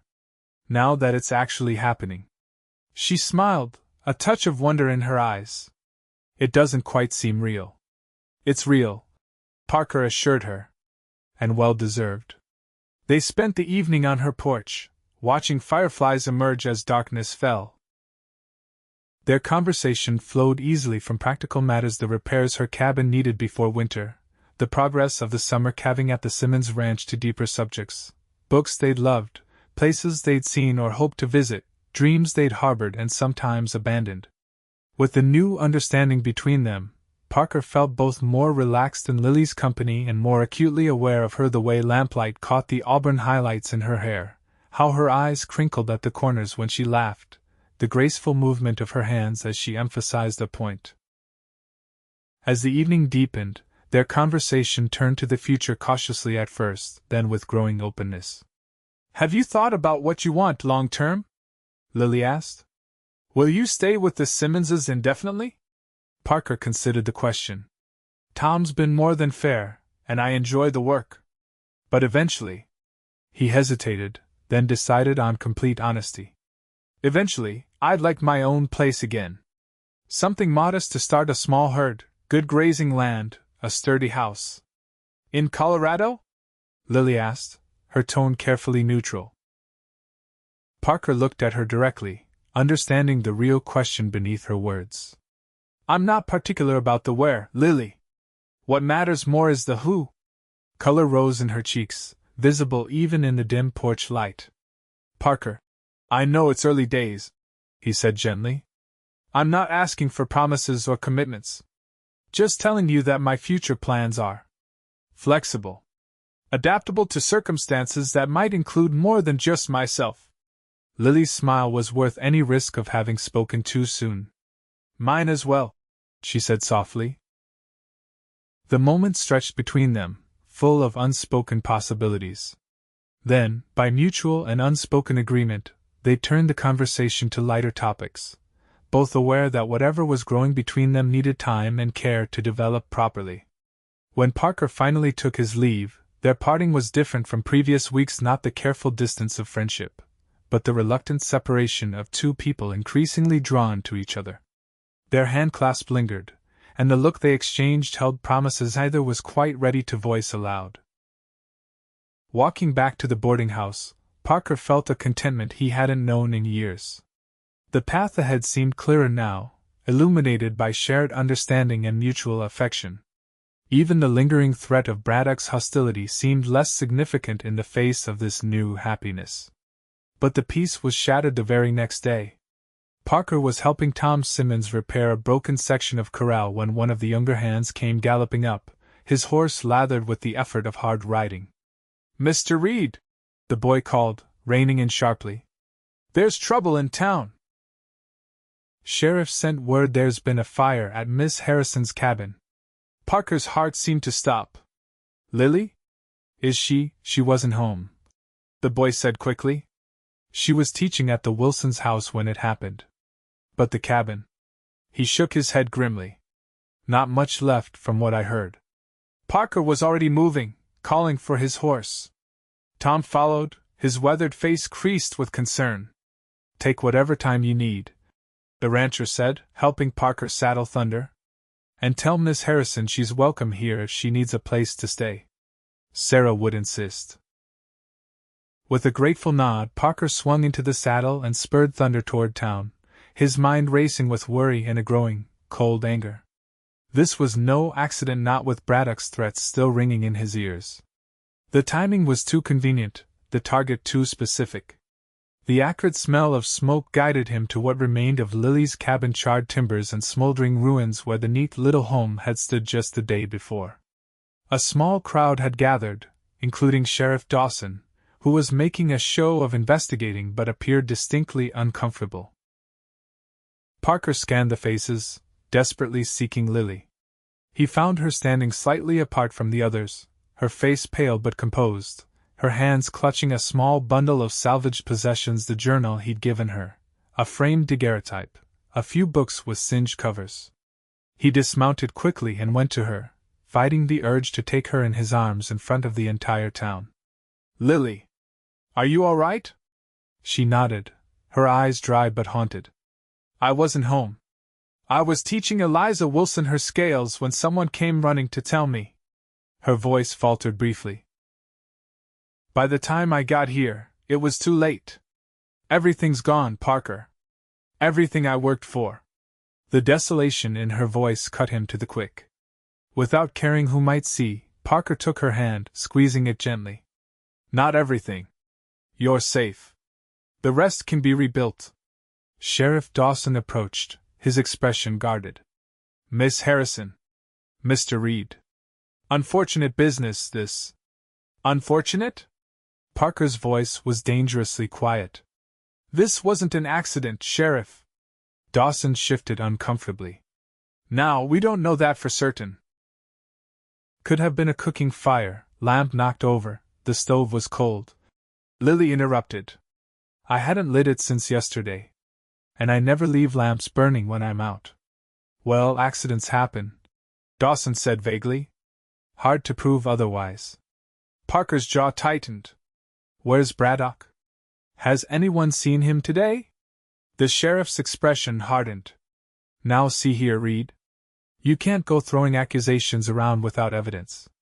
Mr. Braddock is a respected businessman in this community. A businessman who publicly threatened both of us just last week." Parker countered. "Quite a coincidence that Lily's cabin burns down days later, don't you think?" Before Dawson could respond, Mrs. Wilson pushed through the crowd, her normally placid face set with determination. "Miss Harrison will be staying with us," she announced, addressing both Lily and Parker. "We have a spare room, and she's welcome for as long as necessary." Several other townspeople stepped forward with offers of assistance, clothing, household items, even money to help rebuild. Parker watched with a mixture of gratitude and surprise as the community rallied around Lily, many of the same people who had once kept their distance now expressing outrage at her misfortune. "See, folks are good-hearted," Sheriff Dawson said, clearly relieved by the turn of events. "Miss Harrison will be just fine. Parker fixed him with a cold stare. This isn't over, Sheriff. Someone deliberately destroyed Lily's home. If you won't investigate properly, others will. Leaving the sheriff sputtering indignantly, Parker returned to Lily, who was now surrounded by a group of concerned women, including Sarah Simmons, who had apparently ridden in from the ranch upon hearing the news. The Wilsons have offered me a room, Lily told Parker quietly when he reached her side. Their house is in town, close to most of my students. The Simmonses also offered, Parker said. But the Wilsons' place makes more sense for your teaching. He hesitated, then added in a lower voice. Lily, I know Braddock is behind this. This is exactly the kind of retaliation he threatened. She nodded, her expression hardening. I know. But what can we do? The sheriff clearly won't help, and there's no proof. I'll find proof, Parker promised. In the meantime, stay with the Wilsons. They're good people, and their house is on the main street, safer than your cabin was. As the crowd began to disperse, many stopping to offer Lily words of encouragement or promises of help, Parker noticed Judge Hollister observing from a distance. The old jurist beckoned him over, his expression grave. Ugly business, Hollister said without preamble. And suspicious timing? Braddock, Parker said flatly. You know it as well as I do. Hollister sighed heavily. Knowing and proving are different matters, son. Especially with Dawson wearing the badge. There must be something that can be done, Parker insisted. Braddock can't be allowed to destroy a woman's home and livelihood with impunity. The judge was silent for a moment, his eyes distant with thought. Perhaps there is a way, he said finally. Not through legal channels, those are effectively closed to you with Dawson in Braddock's pocket. But there might be another approach. He lowered his voice. Come see me at my office tomorrow morning. Early, before the town wakes up. With that cryptic instruction, Hollister tipped his hat and departed, leaving Parker both intrigued and frustrated. But there was little he could do at present except ensure Lily was safely settled with the Wilsons and make arrangements to salvage what little might remain among the ruins of her cabin once the embers cooled. The day passed in a blur of activity. Parker worked alongside several townsmen to clear the charred remains of the cabin, recovering a few intact items from the ashes: a cast iron skillet, some kitchen utensils, a small box containing sheet music that had been partially protected by a fallen beam. Each recovered item, however modest, brought a flicker of relief to Lily's eyes. By evening, Parker was exhausted, smoke-stained, and increasingly certain of Braddock's guilt. 3 different witnesses reported seeing Braddock's associates, Jess and another man known only as Cutter, near Lily's cabin shortly before the fire was discovered. None were willing to make formal statements to the sheriff, but their information confirmed Parker's suspicions. After ensuring Lily was comfortably settled at the Wilsons' home, with Mrs. Wilson hovering protectively nearby, Parker retired to the boarding house to clean up and consider his next steps. The anger that had sustained him throughout the day gave way to a deeper, colder determination. Braddock had crossed a line that could not be ignored or forgiven. At dawn the next morning, Parker presented himself at Judge Hollister's small office behind the courthouse. The old jurist was already at his desk, papers spread before him, a pot of coffee steaming nearby. Right on time, Hollister said, gesturing to a chair. Coffee? Parker accepted gratefully, his body still aching from the previous day's exertions. You said you might have an approach to deal with Braddock? Hollister nodded, sorting through the papers on his desk. Not directly with the fire, as I said. Without witnesses willing to testify, that's a dead end. But Braddock may have made himself vulnerable in other ways. He selected a document and passed it to Parker. Do you know much about mining claims? Parker glanced at the paper, a deed of ownership for something called the Lucky Strike Mine. Only what I've picked up around town. Why? Braddock's empire is built on silver, Hollister explained, leaning back in his chair. The Eclipse vein he discovered 5 years ago made him wealthy, but it's nearly played out now. He's been acquiring smaller claims from independent miners, sometimes through questionable means, trying to find another rich strike. Parker began to see where this was heading. And you think some of these acquisitions might not have been entirely legal? More than think, Hollister said, tapping another document. I've been quietly gathering evidence. Miners forced to sell through intimidation, claim boundaries mysteriously shifting after filing, forged signatures on transfer documents. He fixed Parker with a steady gaze. Nothing that would stand up in Dawson's court, but enough to interest the federal mining commissioner in Denver. Hope stirred in Parker's chest. You're suggesting we bypass local authorities entirely? Precisely, Hollister confirmed. I've been corresponding with Commissioner Hammond for several months. He's concerned about reports from this region but needs more substantial evidence before he can justify sending a federal marshal to investigate. And you think we can provide that evidence? Hollister's smile was grim. I know we can. But it requires someone willing to take risks someone Braddock hasn't already intimidated into silence. His eyes met Parker's. Someone like you. The proposal Hollister outlined was both dangerous and elegant in its simplicity. Parker would pose as a potential investor interested in acquiring mining properties in the area. This would give him legitimate reason to examine claim records, talk to miners, and potentially access Braddock's operations under the guise of considering a partnership. Braddock's desperate for capital, Hollister explained. The Eclipse mine requires increasingly expensive equipment to extract the diminishing ore, and he's overextended himself acquiring other claims. A wealthy investor would be too tempting for him to ignore. But I'm not wealthy, Parker pointed out. And Braddock knows me as Simmons' foreman. Details, Hollister said dismissively. We'll establish that you're acting as representative for an Eastern syndicate. I have connections in Denver who can provide appropriate documentation. As for your current position, we'll simply explain that you took the foreman job to evaluate the region firsthand before recommending investment. It was audacious, risky, and potentially the only way to bring Braddock to justice. If they could document illegal activities in his mining operations, the federal authorities would have grounds to intervene, regardless of Braddock's influence with local officials. What about Lily? Parker asked, considering the plan's implications. She'll still be vulnerable while this plays out. Miss Harrison should continue as she has been teaching, performing, building her position in the community, Hollister advised. The more public support she has, the less likely Braddock is to move against her directly again. And with you supposedly representing wealthy investors, he'll have additional reason to restrain himself. Parker weighed the proposal carefully. It was far from a perfect solution, and the risks were substantial. If Braddock discovered the deception, the consequences could be severe. But the alternative, allowing him to continue his reign of intimidation unchecked, was unacceptable. I'll do it, Parker decided finally. But I need to discuss this with Lily and the Simmonses.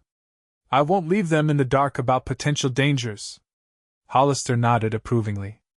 I expected nothing less. Speak with them today. I'll begin arrangements in Denver. With luck, we can have everything in place within a week. Parker left the judge's office with a curious mixture of apprehension and determination. The path ahead was fraught with peril, but for the first time since Braddock's threats began, he felt they had a chance not just to protect Lily, but to free Timber Creek from the man's malignant influence. The Simmonses received the news of Parker's plan with initial skepticism that gradually transformed into cautious support. Tom, in particular, understood the stakes involved. Braddock's been squeezing this town dry for years, he acknowledged. If there's a chance to end it, it's worth the risk. And your position here gives the story credibility. What better cover for investigating the area than working directly on the land? Lily's reaction was more complex, concern for Parker's safety warring with hope that Braddock might finally face consequences for his actions. They spoke privately in the Wilsons' small garden after Parker had explained the plan. It's dangerous, she said, her eyes searching his face. If Braddock discovers what you're really doing. He won't, Parker assured her, though they both knew such guarantees were impossible. And the potential reward outweighs the risk. Not just for us, Lily, but for everyone in Timber Creek who suffered under Braddock's influence. She was quiet for a moment, considering.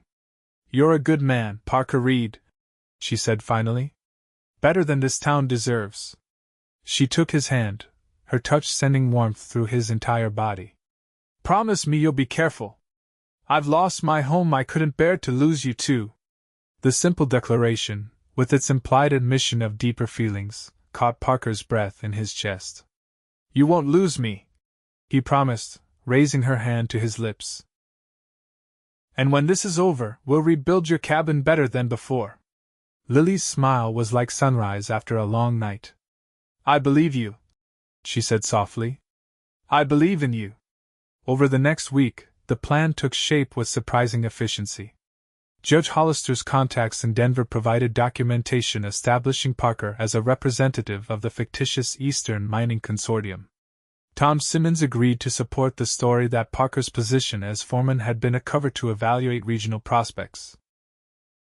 Lily continued her teaching and performances at the Silver Dollar, now accompanied to and from the Saloon by either Dr. Wilson or his son.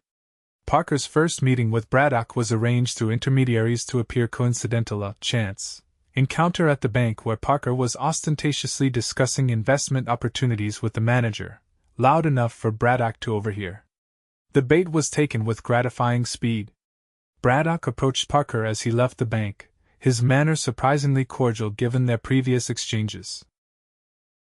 "Reed," he said, extending his hand as if their confrontations had never occurred. "Couldn't help overhearing your conversation. Didn't realize you had interests beyond cattle." Parker accepted the handshake with well-concealed distaste. "Mr. Braddock." "Yes, my position with Simmons was primarily to assess the region's potential for my associates back east. Agricultural ventures are only one aspect of our interests." Braddock's eyes gleamed with sudden avarice. "Mining possibilities in this area are substantial. I'd be happy to show you some of my operations, if your consortium might be interested in partnership opportunities." "Perhaps," Parker replied, maintaining a careful balance between interest and reservation. "Though I understand some of the earlier strikes are depleting. We're looking for sustainable investments." The barely perceptible tightening of Braddock's expression confirmed Judge Hollister's assessment of his financial situation. "The Eclipse vein still has plenty of life," he insisted. "And I've acquired several promising new claims. Why don't you join me for dinner at my home tomorrow evening? We can discuss possibilities more privately." "I'd be interested to hear more," Parker agreed, as if the invitation were unexpected rather than the precise outcome they'd been hoping for. "What time would be convenient?" As Parker walked away from the encounter, he felt a mixture of satisfaction that the first phase of their plan had succeeded and tension at the prospect of entering Braddock's territory. The game had begun in earnest now, and the stakes couldn't be higher. Braddock's home stood on a hill overlooking Timber Creek, a two-story structure of stone and timber that proclaimed its owner's wealth without quite achieving elegance. Parker arrived precisely on time the following evening, dressed in his best clothes and carrying a folder of documents prepared by Judge Hollister, convincing but ultimately meaningless papers that suggested financial backing without containing any actual commitments. A somber-faced housekeeper admitted him to a foyer decorated with mounted animal heads and Native American artifacts of dubious authenticity. Braddock emerged from what appeared to be a study, greeting Parker with expansive hospitality that seemed jarringly at odds with their previous interactions. "Reed! Welcome to my home." He gestured broadly. "Allow me to give you a brief tour before dinner." The tour revealed a house that was impressive in scale but oppressive in atmosphere: dark wood, heavy furniture, and a pervasive sense of emptiness that suggested its owner viewed it more as a symbol of status than a true home. Parker noted the absence of any feminine touches. Apparently, Braddock had not replaced his deceased wife with another. Dinner was served in a dining room dominated by a massive oak table that could have seated 20 but was set for only 3. Parker, Braddock, and Braddock's son Elliot, a thin young man of perhaps 17 with his father's features but none of his forceful presence. Throughout the meal, the boy spoke only when directly addressed, his responses curt and his manner sullen. Braddock, by contrast, was expansively communicative, describing his mining operations in enthusiastic detail. The Eclipse mine had indeed produced impressive quantities of silver in its early years, and Braddock had shrewdly invested those profits in additional claims throughout the area. The key to sustained success in mining is diversification, he explained, pouring Parker another glass of expensive brandy. No single vein lasts forever, but with multiple operations, you maintain consistent production. Parker nodded, filing away details that might prove useful later. Logical approach. How many claims do you currently hold? 17. Braddock said proudly. Some producing, others in development. I'd be happy to show you several of the more promising ones tomorrow, if you're interested. I'd appreciate that, Parker replied. My associates are particularly concerned with verification of claim legitimacy. There have been unfortunate incidents of dispute in other regions. A flicker of something annoyance? Concern? Crossed Braddock's face before his affable mask returned. All my claims are properly registered and documented. I run a completely legitimate operation, Mr. Reed. The emphasis on legitimacy was telling. Parker made a mental note to focus particular attention on the documentation of Braddock's more recent acquisitions. After dinner, Braddock invited Parker to his study for cigars, sending his son to his room with a curt dismissal that the boy accepted with visible relief. Once they were alone, Braddock's manner shifted subtly, still cordial, but more calculating. Let's speak plainly, Reed, he said, offering Parker an expensive cigar. You and I got off on the wrong foot. Misunderstandings happen. But business is business, and I believe we could be valuable to each other. Parker accepted the cigar but declined the offered light. How so? Braddock leaned back in his leather chair, studying Parker through a haze of smoke. Your consortium has capital. I have established mining operations and extensive knowledge of this region's potential. A partnership would benefit us both. He paused, then added with deliberate casualness, and it might help resolve certain tensions that have arisen between us. The implication was clear. Braddock was offering to end his vendetta against Parker and Lily in exchange for investment. It was exactly the opening they had hoped for. I'm authorized to consider promising opportunities, Parker said carefully. But I would need to conduct thorough due diligence, examine claim records, inspect operations, review financial statements. Of course, Braddock agreed readily. I have nothing to hide. We'll start with a tour of the mines tomorrow, and I'll have my clerk prepare the necessary documents for your review. By the time Parker left Braddock's home, he had secured full access to exactly what they needed: the mining operations themselves and the documentation of their acquisition and management. It was almost too easy, suggesting either that Braddock was even more desperate for capital than they'd suspected, or that he believed his illicit activities were sufficiently well concealed to withstand scrutiny. Either way, Parker now had legitimate entry to spaces and information that would have been otherwise inaccessible. The risk remained substantial if Braddock realized Parker's true purpose. The consequences would be severe, but the potential reward had just increased dramatically. The next morning, Parker met Braddock at his office in town, a well-appointed space above the assayer's office. As promised, Braddock had instructed his clerk, a nervous man named Perkins, to provide Parker with records of claim registrations, production figures, and acquisition documents. Take all the time you need, Braddock said magnanimously. Perkins will assist you with anything you require. I need to attend to some business at the Eclipse, but I'll return at noon to take you to inspect some of our operations. Left alone with the clerk and the records, Parker began his careful examination. Perkins hovered anxiously, clearly uncomfortable with a stranger reviewing his employer's documents, but unwilling to interfere with what he believed was a potential major investment. The first discrepancies emerged within an hour. Several of the more recently acquired claims showed irregular registration patterns, dates that didn't align, signatures that appeared different on different documents, boundaries that shifted between filings. Individually, each irregularity might be dismissed as clerical error. Collectively, they suggested systematic fraud. Parker took careful notes, identifying specific claims and documents that warranted closer examination. When Braddock returned, Parker had compiled enough information to justify requesting visits to particular mining operations while avoiding raising suspicion about his true interests. The afternoon was spent touring 3 different mines, each showing signs of Braddock's declining fortunes. The Eclipse, once the flagship of his operations, now employed barely half the miners it had in its heyday. The newer acquisitions showed minimal development, suggesting they were being held speculatively rather than actively worked. Most telling was the reaction of the miners themselves. When Braddock was present, they were deferential to the point of servility. When he stepped away, however, their demeanor changed dramatically.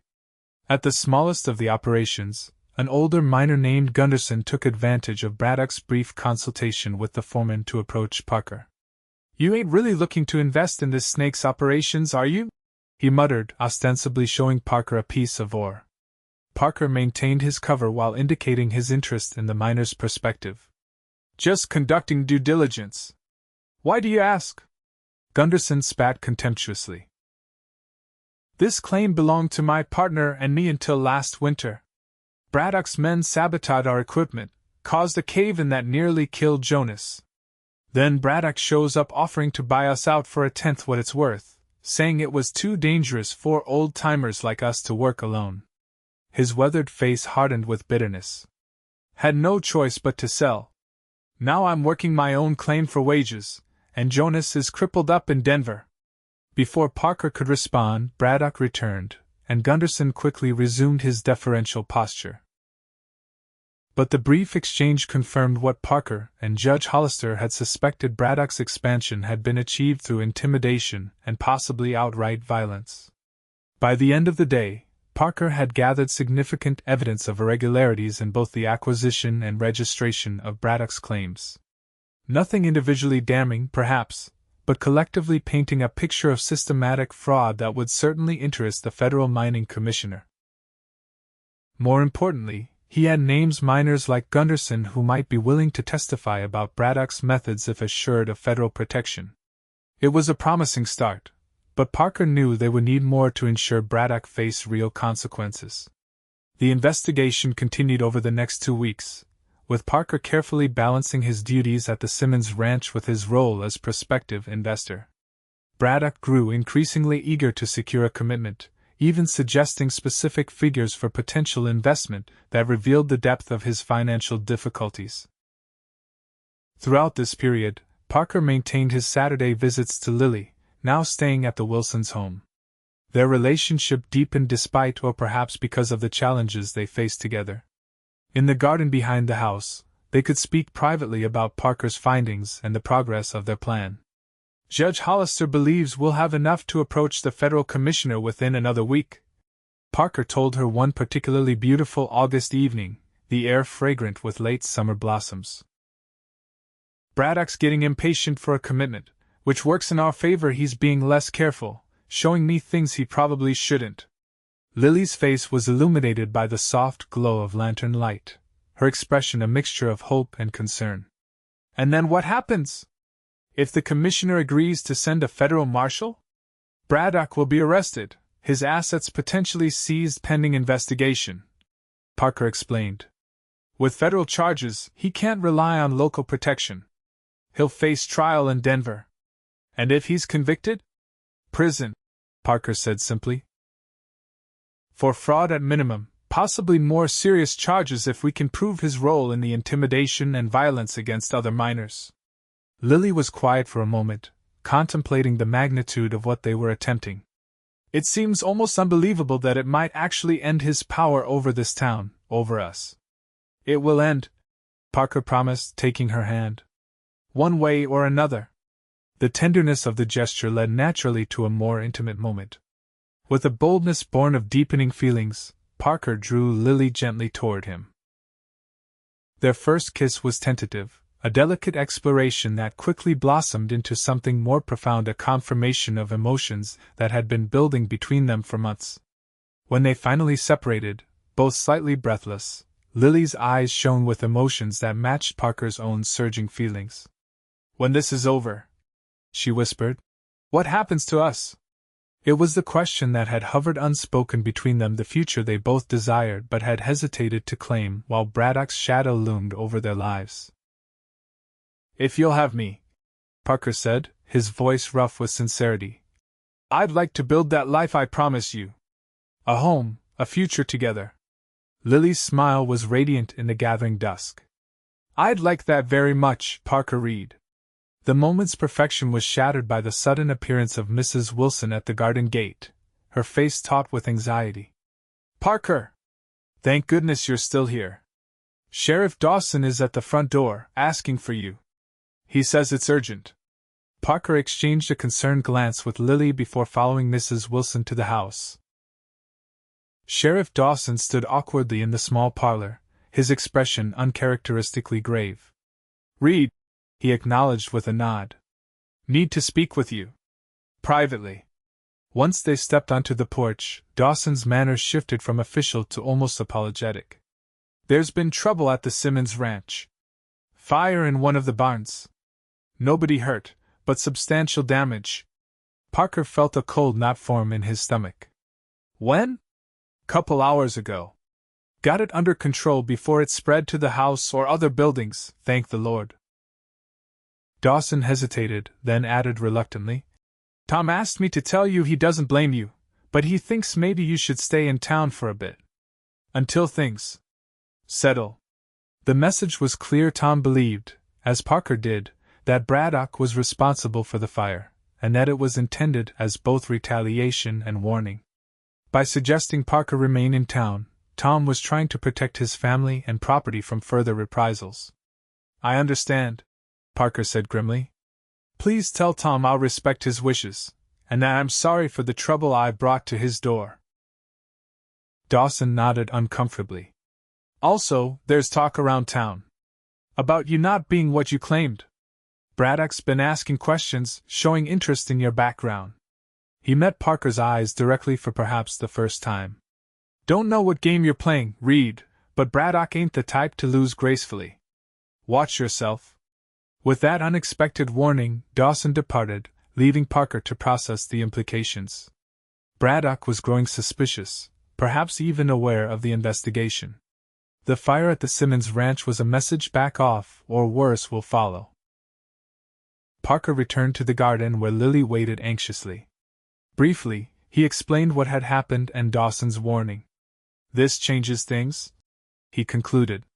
We need to accelerate our timeline. If Braddock's becoming suspicious, we can't afford to gather more evidence. We need to move with what we have. Lily's face paled with concern. Is it enough? It will have to be, Parker said grimly. I'll speak with Judge Hollister tonight. He can send his findings to Denver immediately, request urgent intervention. He took her hands, his expression intense. Lily, you should consider leaving town until this is resolved. The Wilsons have been kind, but if Braddock is escalating his retaliation... No, she said firmly. I won't run, Parker. This is my home, my community. I won't be driven away by fear. Her eyes held his steadily. We face this together. Her courage both inspired and terrified him. Parker knew firsthand the lengths to which Braddock might go when cornered. But he also recognized the strength of Lily's conviction and respected her right to make her own choices. Together, then, he agreed reluctantly. But promise me you'll take every precaution. Don't go anywhere alone, even in daylight. I promise, Lily assured him. Now go find Judge Hollister. The sooner we set things in motion, the sooner this will be over. Parker found the judge at his home, a modest but well-maintained house near the courthouse. Despite the late hour, Hollister received him immediately, listening with growing concern as Parker reported the fire at the Simmons ranch and Dawson's warning. This is troubling but not entirely unexpected, Hollister said when Parker finished. Braddock was bound to become suspicious eventually. The question is whether he's merely concerned or has actually connected the dots regarding our investigation. Either way, we need to move now, Parker insisted. Before he can do more damage. Hollister considered this, then nodded decisively. You're right. I'll prepare a comprehensive report tonight, including all the evidence we've gathered and statements from those willing to testify. My clerk will take it to Denver on the morning stage. He fixed Parker with a serious gaze. But you should understand, even with expedited attention, it will take time for the commissioner to review our findings and dispatch a marshal. 3 days at minimum, possibly a week. A week during which Braddock might take further action, Parker said grimly. Precisely, Hollister agreed. Which means you and Miss Harrison must be extremely cautious. Braddock is most dangerous when cornered. The judge's warning proved prophetic sooner than either could have anticipated. The following morning, as Parker was returning to the boarding house after breakfast, he was intercepted by Perkins, Braddock's clerk. The man was visibly nervous, glancing repeatedly over his shoulder as he approached. Mr. Reed, he said in a low, urgent voice. Mr. Braddock requests your presence at his office immediately. He says he has received promising information regarding potential investors in your consortium. The summons was transparent pretext, but Parker maintained his cover. Of course. I'll be there shortly. Perkins fidgeted uncomfortably. He was most insistent that you come immediately, sir. He seemed unusually agitated this morning. Warning bells sounded in Parker's mind. Braddock's agitation suggested he might have learned something about Parker's true purpose. Attending the meeting could be walking into a trap, but refusing would confirm any suspicions Braddock harbored. Very well, Parker said, making a swift decision. Lead the way. As they walked toward Braddock's office, Parker surreptitiously checked his revolver, ensuring it was loaded and accessible.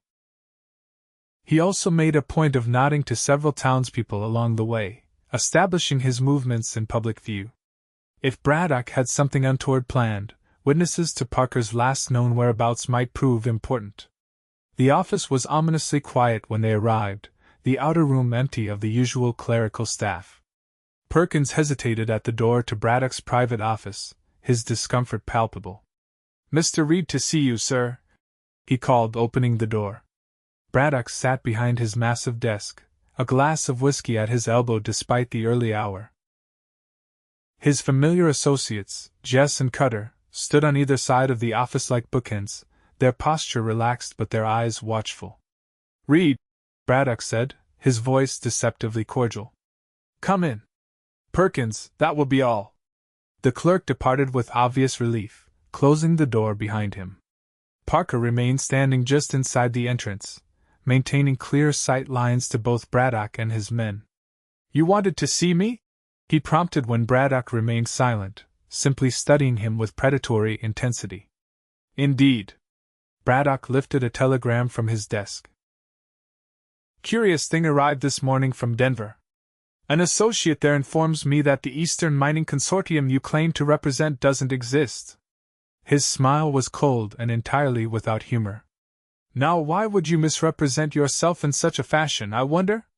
Parker's mind raced, calculating options. Denial would be pointless. Braddock clearly had confirmation of the deception. The question was whether he knew the full extent of Parker's investigation or merely that the investment premise was false. Business requires certain strategic approaches, Parker said carefully. I'm sure you understand that better than most. Braddock's expression darkened. What I understand is that you've been examining my records, questioning my miners, and meeting privately with that meddling old judge. He slammed his fist on the desk, whiskey sloshing from his glass. You're working with Hollister to undermine me. So he knew, or at least strongly suspected, the nature of their investigation. Parker shifted his stance slightly, preparing for potential conflict. Your business practices have raised legitimate concerns, Braddock. Concerns that warrant examination by appropriate authorities. Authorities? Braddock laughed harshly. You mean like Sheriff Dawson? The mayor? The county commissioner? All men who understand how things work in Timber Creek. I was thinking more of federal authorities, Parker replied evenly. The U.S. Mining Commissioner, perhaps. Or the Department of Justice. A flicker of genuine alarm crossed Braddock's face before his composure returned. Empty threats. You have nothing substantial, or you would have acted already. Don't be so certain, Parker countered. Judge Hollister has been building a case for months. Your acquisition methods claim registration irregularities, intimidation of independent minors. It forms a compelling pattern. Jess and Cutter exchanged uneasy glances, clearly uncomfortable with the direction of the conversation. Braddock noticed and scowled. Wait outside, he ordered them. When they hesitated, his temper flared. Now! Once they had departed, Braddock's manner shifted again, less openly hostile, more calculating. Let's be reasonable, Reed. Whatever Hollister has shown you represents one perspective. Business in the West requires flexibility in approach. Flexibility doesn't include burning down a woman's home or setting fire to a man's barn, Parker said flatly. Braddock spread his hands in a gesture of innocence. Unfortunate incidents, but hardly connected to me. Accidents happen. Too many accidents, too conveniently timed. Perhaps. Braddock leaned forward, his expression intent. But consider your position carefully. You've been caught in a significant deception. Your credibility is compromised. And while you may have collected some questionable documentation, you have no direct evidence linking me to any illegal activity. It was a fair assessment of their current situation, Parker had to admit. While their investigation had uncovered substantial irregularities, direct evidence of Braddock's personal involvement in fraud or violence remained circumstantial. Braddock, sensing Parker's acknowledgement of this reality, pressed his advantage. I'm prepared to be generous, given the circumstances. Leave Timber Creek today, you and the Harrison woman both. I'll provide funds for your journey, enough to start fresh elsewhere. In return, whatever evidence you and Hollister have collected remains here, unshared with outside authorities. The offer was unexpected, not because Braddock was willing to pay them to leave, but because he was including Lily in the arrangement. It suggested he recognized that his pursuit of her was a lost cause and was prioritizing the protection of his business interests. And if we refuse? Parker asked, though he already knew the answer.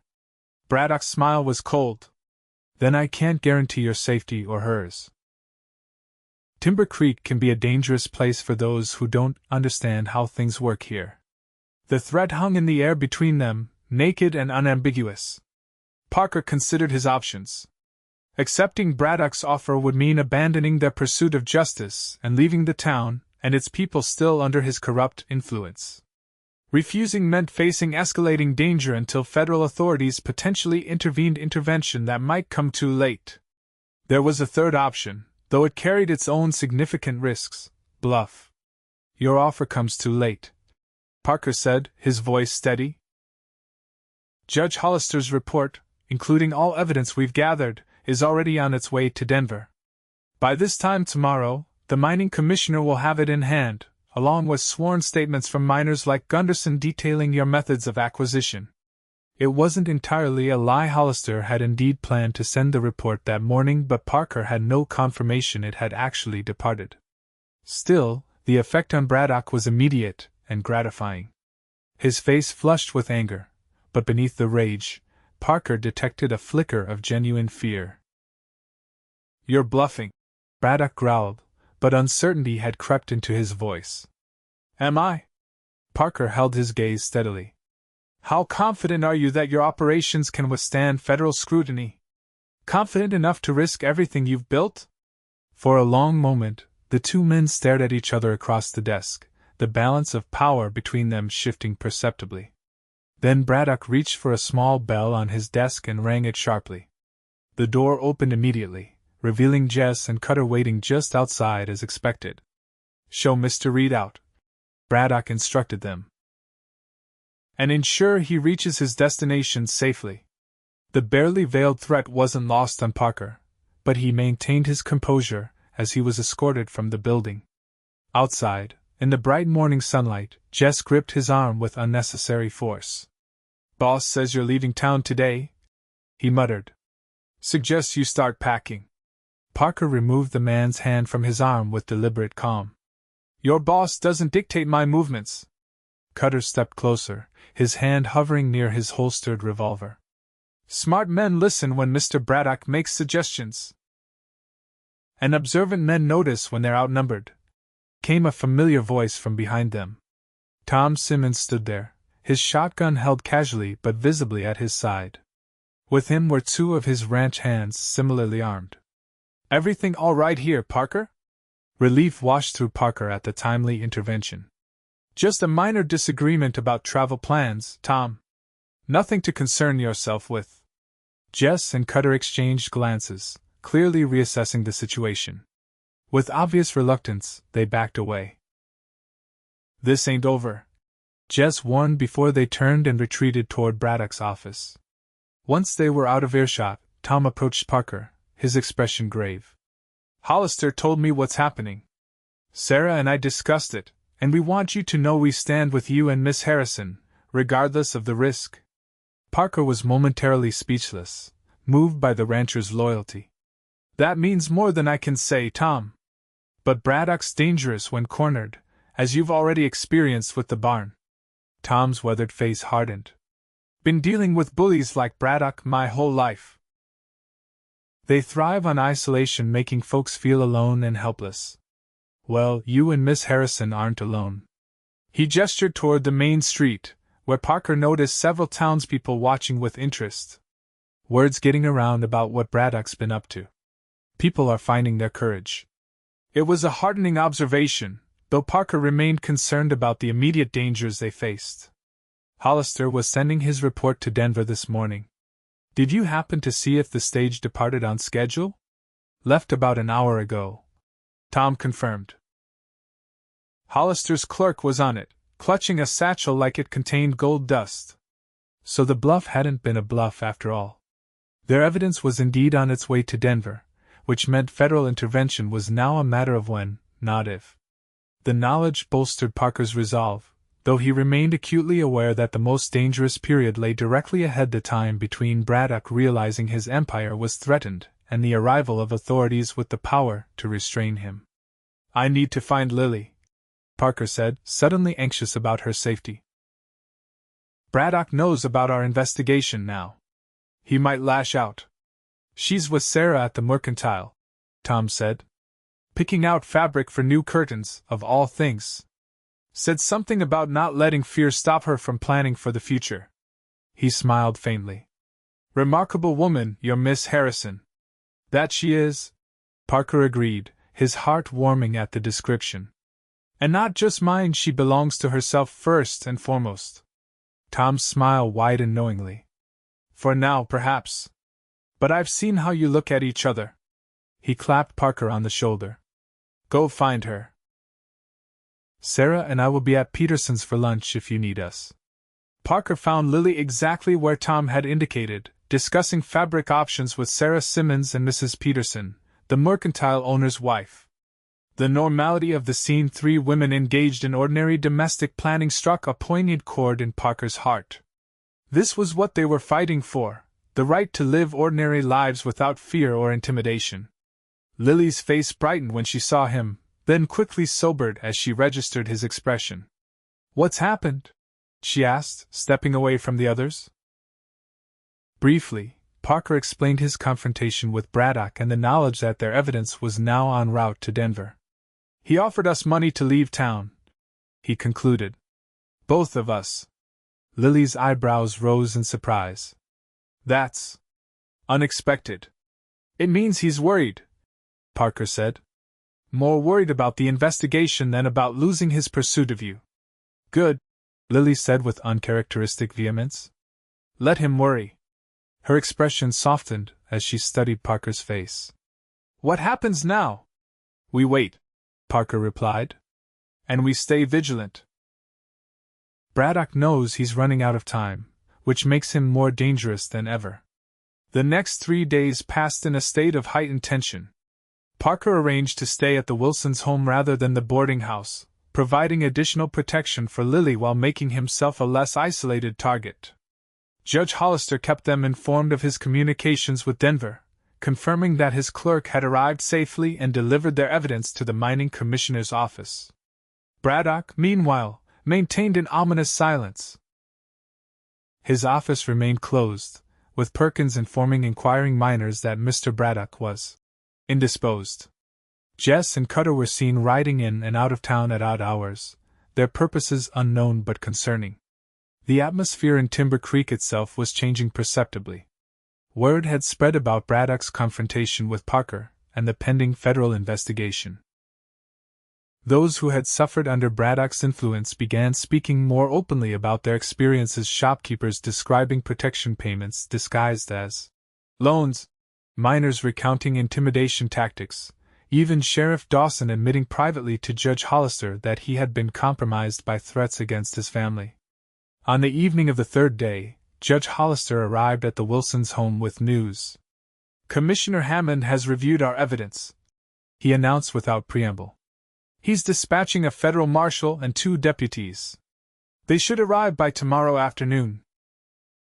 The relief that washed through the room was palpable. Dr. Wilson, who had joined them for supper, raised his glass in a spontaneous toast. "To justice, long delayed but finally approaching." Parker shared in the celebration but maintained a note of caution. "Until the marshal actually arrives, we need to remain vigilant. Braddock must know by now that federal authorities have been contacted. He might make one last desperate move. The Petersons have offered to host a gathering at their home tonight," Lily suggested. "Safety in numbers, and it would show Braddock that the town is no longer cowering in fear." The idea had merit, both as a security measure and as a symbolic statement. Within an hour, word had spread, and many of Timber Creek's leading citizens were assembled in the Petersons' spacious parlor. The mercantile owner and his wife, Dr. Wilson and his family, Judge Hollister, Tom and Sarah Simmons, and several others who had found the courage to stand against Braddock's influence. The gathering had the atmosphere of a community on the cusp of liberation, tense but hopeful, united by shared purpose after too long divided by fear. Parker observed with satisfaction as Lily moved comfortably among them, her dignity and grace earning respect that had nothing to do with her beautiful voice or her former position at the saloon. As the evening progressed, Parker found himself drawn into conversation with Tom Simmons and several other ranchers about the possibility of forming a cattlemen's association independent of Braddock's influence. The discussion was animated and forward-looking, focused on the community they hoped to build once Braddock's shadow was lifted. It was past 10 o'clock when the first sign of trouble came. A young boy, one of the Peterson children, rushing into the parlor with wide eyes. "Fire!" he gasped. "The $silver on fire!" The men rushed outside to see flames leaping from the roof of the saloon at the far end of the main street. Already, a bucket brigade was forming, townspeople emerging from their homes to combat the blaze. "This is Braddock," Parker said grimly to Tom as they joined the effort. "A distraction?" Tom nodded his understanding. "I'll organize men to watch the other buildings. You get back to the Petersons. If this is a distraction, the real target might be elsewhere." Parker raced back through the darkness, a sense of foreboding growing with each step. His instincts proved tragically accurate. As he approached the Peterson home, he heard a woman scream from inside, followed by the sound of breaking glass. Drawing his revolver, Parker burst through the front door to find chaos. 2 masked men had entered through the back of the house. One was struggling with Judge Hollister, who despite his age was putting up a fierce resistance. The other had Lily by the arm, dragging her toward the rear door while she fought with all her strength. "Let her go!" Parker roared, aiming his weapon at the man holding Lily. The intruder whirled, using Lily as a shield. "Drop the gun or she gets hurt," he growled, pressing a knife to her throat. Parker recognized the voice instantly, Jess, Braddock's enforcer. Which meant the other man was likely Cutter. The realization crystallized Parker's understanding of the situation. This wasn't just intimidation. It was an attempted abduction, presumably on Braddock's orders. "You won't make it out of town," Parker said, keeping his gun steady while assessing options. "The whole community is alert because of the fire." "That's the idea," Jess sneered. Everyone's busy with the saloon. By the time they notice she's gone, we'll be miles away. He pressed the knife tighter against Lily's throat. Now drop the gun, or I start cutting. Parker's mind raced, calculating angles and risks. Lily's eyes met his, wide with fear but also with a surprising determination. Almost imperceptibly, she nodded a signal of trust, of shared resolve. What happened next unfolded in a blur of motion. Lily suddenly went limp, dropping her weight and slipping partially from Jess's grasp. The movement created a momentary gap between her body and his, a gap just large enough for Parker's bullet to find its mark. The shot roared in the confined space of the parlor. Jess staggered backward, the knife falling from his hand as he clutched his shoulder. In the same instant, Judge Hollister managed to break free from Cutter, seizing a heavy candlestick from the mantel and bringing it down on the man's head with surprising force. Parker was at Lily's side in an instant, pulling her away from the wounded Jess while keeping his gun trained on both intruders. "Are you hurt?" he asked urgently. "No," she gasped, trembling but remarkably composed. "I'm all right." The commotion had drawn attention from outside. Dr. Wilson burst through the door, followed by several other men who had been near enough to hear the gunshot despite the distraction of the saloon fire. "What in God's name?" Dr. Wilson began, then took in the scene with professional calm. "Sarah, tend to Miss Harrison. You men, secure these intruders." Within minutes, the situation was under control. Jess, his wound painful but not life-threatening, and the semi-conscious Cutter were bound and placed under guard. Sheriff Dawson arrived, looking distinctly uncomfortable as he surveyed the aftermath of the failed abduction. "Attempted kidnapping, breaking and entering, assault, quite a list of charges," Judge Hollister observed pointedly to the sheriff. "And I'd wager considerable money that Clayton Braddock ordered every bit of it." Dawson's face flushed with a mixture of shame and anger. "I'll take them into custody," he said stiffly. "And I'll be questioning them about Braddock's involvement." It was the first time the sheriff had openly acknowledged the possibility of holding Braddock accountable, a significant shift that wasn't lost on anyone present. Parker suspected the man was belatedly attempting to position himself on the right side of justice before federal authorities arrived. As the prisoners were led away, Parker turned his attention fully to Lily, who was seated on the sofa, a blanket around her shoulders despite the warm evening. She looked pale but remarkably composed given her ordeal. "You saved my life," she said softly as he sat beside her. "Again." Parker shook his head. "You saved yourself?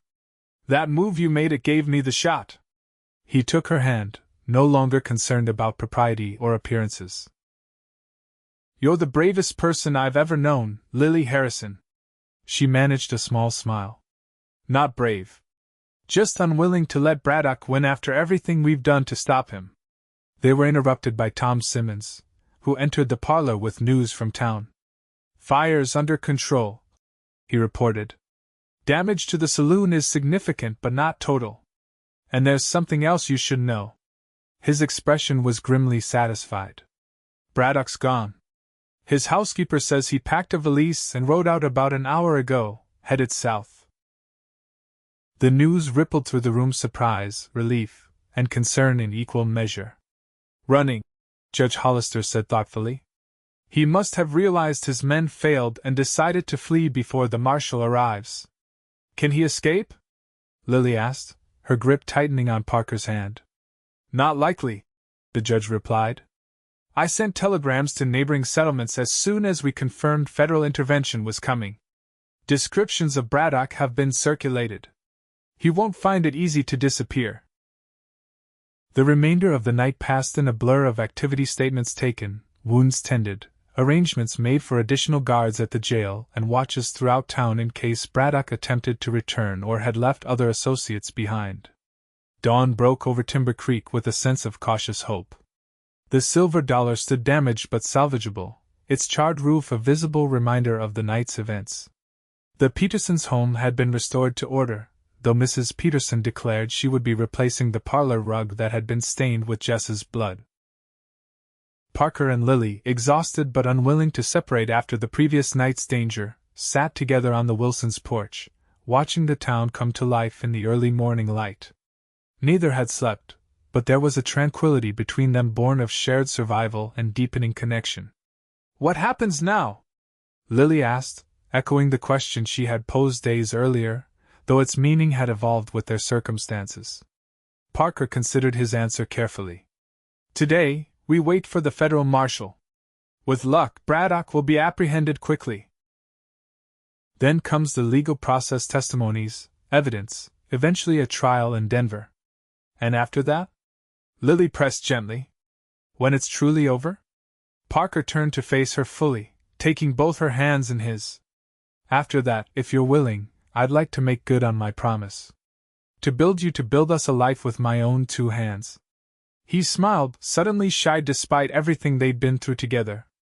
"I love you, Lily Harrison. I think I have almost from the moment I found you behind that saloon, bruised but unbroken." Lily's eyes filled with tears, but her smile was radiant. "I love you too, Parker Reed. And yes, I'm very willing to build that life together." The arrival of the federal marshal and his deputies that afternoon marked the beginning of the end of Clayton Braddock's reign over Timber Creek. The officials moved with efficient authority, taking custody of Jess and Cutter, interviewing witnesses, and collecting additional evidence of Braddock's illegal activities. Braddock himself was apprehended the following day at a way station 30 miles south, attempting to book passage on a stagecoach to New Mexico Territory. He was returned to Timber Creek in handcuffs, his arrogance finally shattered by the reality of his situation. The legal proceedings that followed were complex and protracted, involving multiple jurisdictions and numerous charges. Parker and Lily remained in Timber Creek throughout the initial phase, their testimony crucial to the case against Braddock. Judge Hollister's meticulous documentation proved invaluable, as did the statements of miners like Gunderson who finally found the courage to speak about their experiences. By October, with the first snows threatening the mountain passes, the federal authorities had concluded their immediate investigation. Braddock and his associates had been transferred to Denver to await trial, their assets frozen pending the outcome. Timber Creek itself was transforming with remarkable speed. The Silver Dollar had been rebuilt and reopened under new management, with a proper stage for musical performances that Lily was occasionally invited to grace. The miners whose claims had been fraudulently acquired were in the process of reclaiming their property through legal channels. Sheriff Dawson had resigned, replaced by a younger man recommended by Judge Hollister. For Parker and Lily, the conclusion of the immediate crisis allowed them to focus on their future together. The community that had once viewed Lily with suspicion now embraced her as one of their own, her courage during the confrontation with Braddock earning respect that her musical talents had initiated. On a crisp October morning, with aspen leaves turning gold on the surrounding hillsides, Parker and Lily stood together on the site where her cabin had once stood. The charred remains had been cleared away, revealing the simple foundation beneath. "What do you think?" Parker asked, his arm around her shoulders. "We could rebuild here, make it larger, a proper home for both of us. Or we could look elsewhere, maybe closer to town for your teaching, or further out if we decide to start a small ranch." Lily considered the options, her expression thoughtful. "I've been thinking about that, actually. Sarah mentioned that the old Miller property is available, the small ranch about 2 miles west of town. It has a sturdy house, good water, enough grazing for a modest herd. And it's close enough that I could easily travel to town for teaching." Parker smiled, warmed by her practical consideration of their shared future. "The Miller place? I know it. Good land, well situated. You wouldn't mind living a bit outside town?" "Not at all," Lily assured him. "I've always loved the open spaces, the quiet. And 2 miles is nothing, a pleasant walk or an easy ride." She turned to face him, her eyes bright with excitement. "We could have a music room in the house for my teaching. And maybe, eventually, space for a family." The mention of family sent a surge of emotion through Parker's chest, hope and longing and a deep, abiding love for this remarkable woman who had entered his life so unexpectedly. "I'd like that," he said simply. "All of it." 2 weeks later, they were married in a ceremony that reflected the community's newfound unity. Judge Hollister officiated, beaming with grandfatherly pride. Tom and Sarah Simmons stood as witnesses, while what seemed like the entire population of Timber Creek gathered to celebrate the union of the Cowboy and the singer whose courage had helped free them from Braddock's shadow. The Miller property became their home, purchased with a combination of Parker's savings and a loan from Tom Simmons that Parker insisted on documenting properly despite Tom's protests that it wasn't necessary between friends. The house was indeed sturdy, though in need of some repairs that Parker undertook with characteristic thoroughness. Lily continued teaching music, both at their home and in town, her student roster growing steadily as her reputation spread beyond Timber Creek to neighboring settlements. She still sang occasionally at community events, her voice as pure and moving as ever, but now on her own terms and by her own choice. Parker, meanwhile, began building their small ranch with the same dedication he had once applied to his Kansas spread. Starting with just a few head of cattle purchased from Tom Simmons, he worked methodically to establish breeding stock of superior quality. His knowledge and experience quickly made the modest operation profitable despite its limited scale.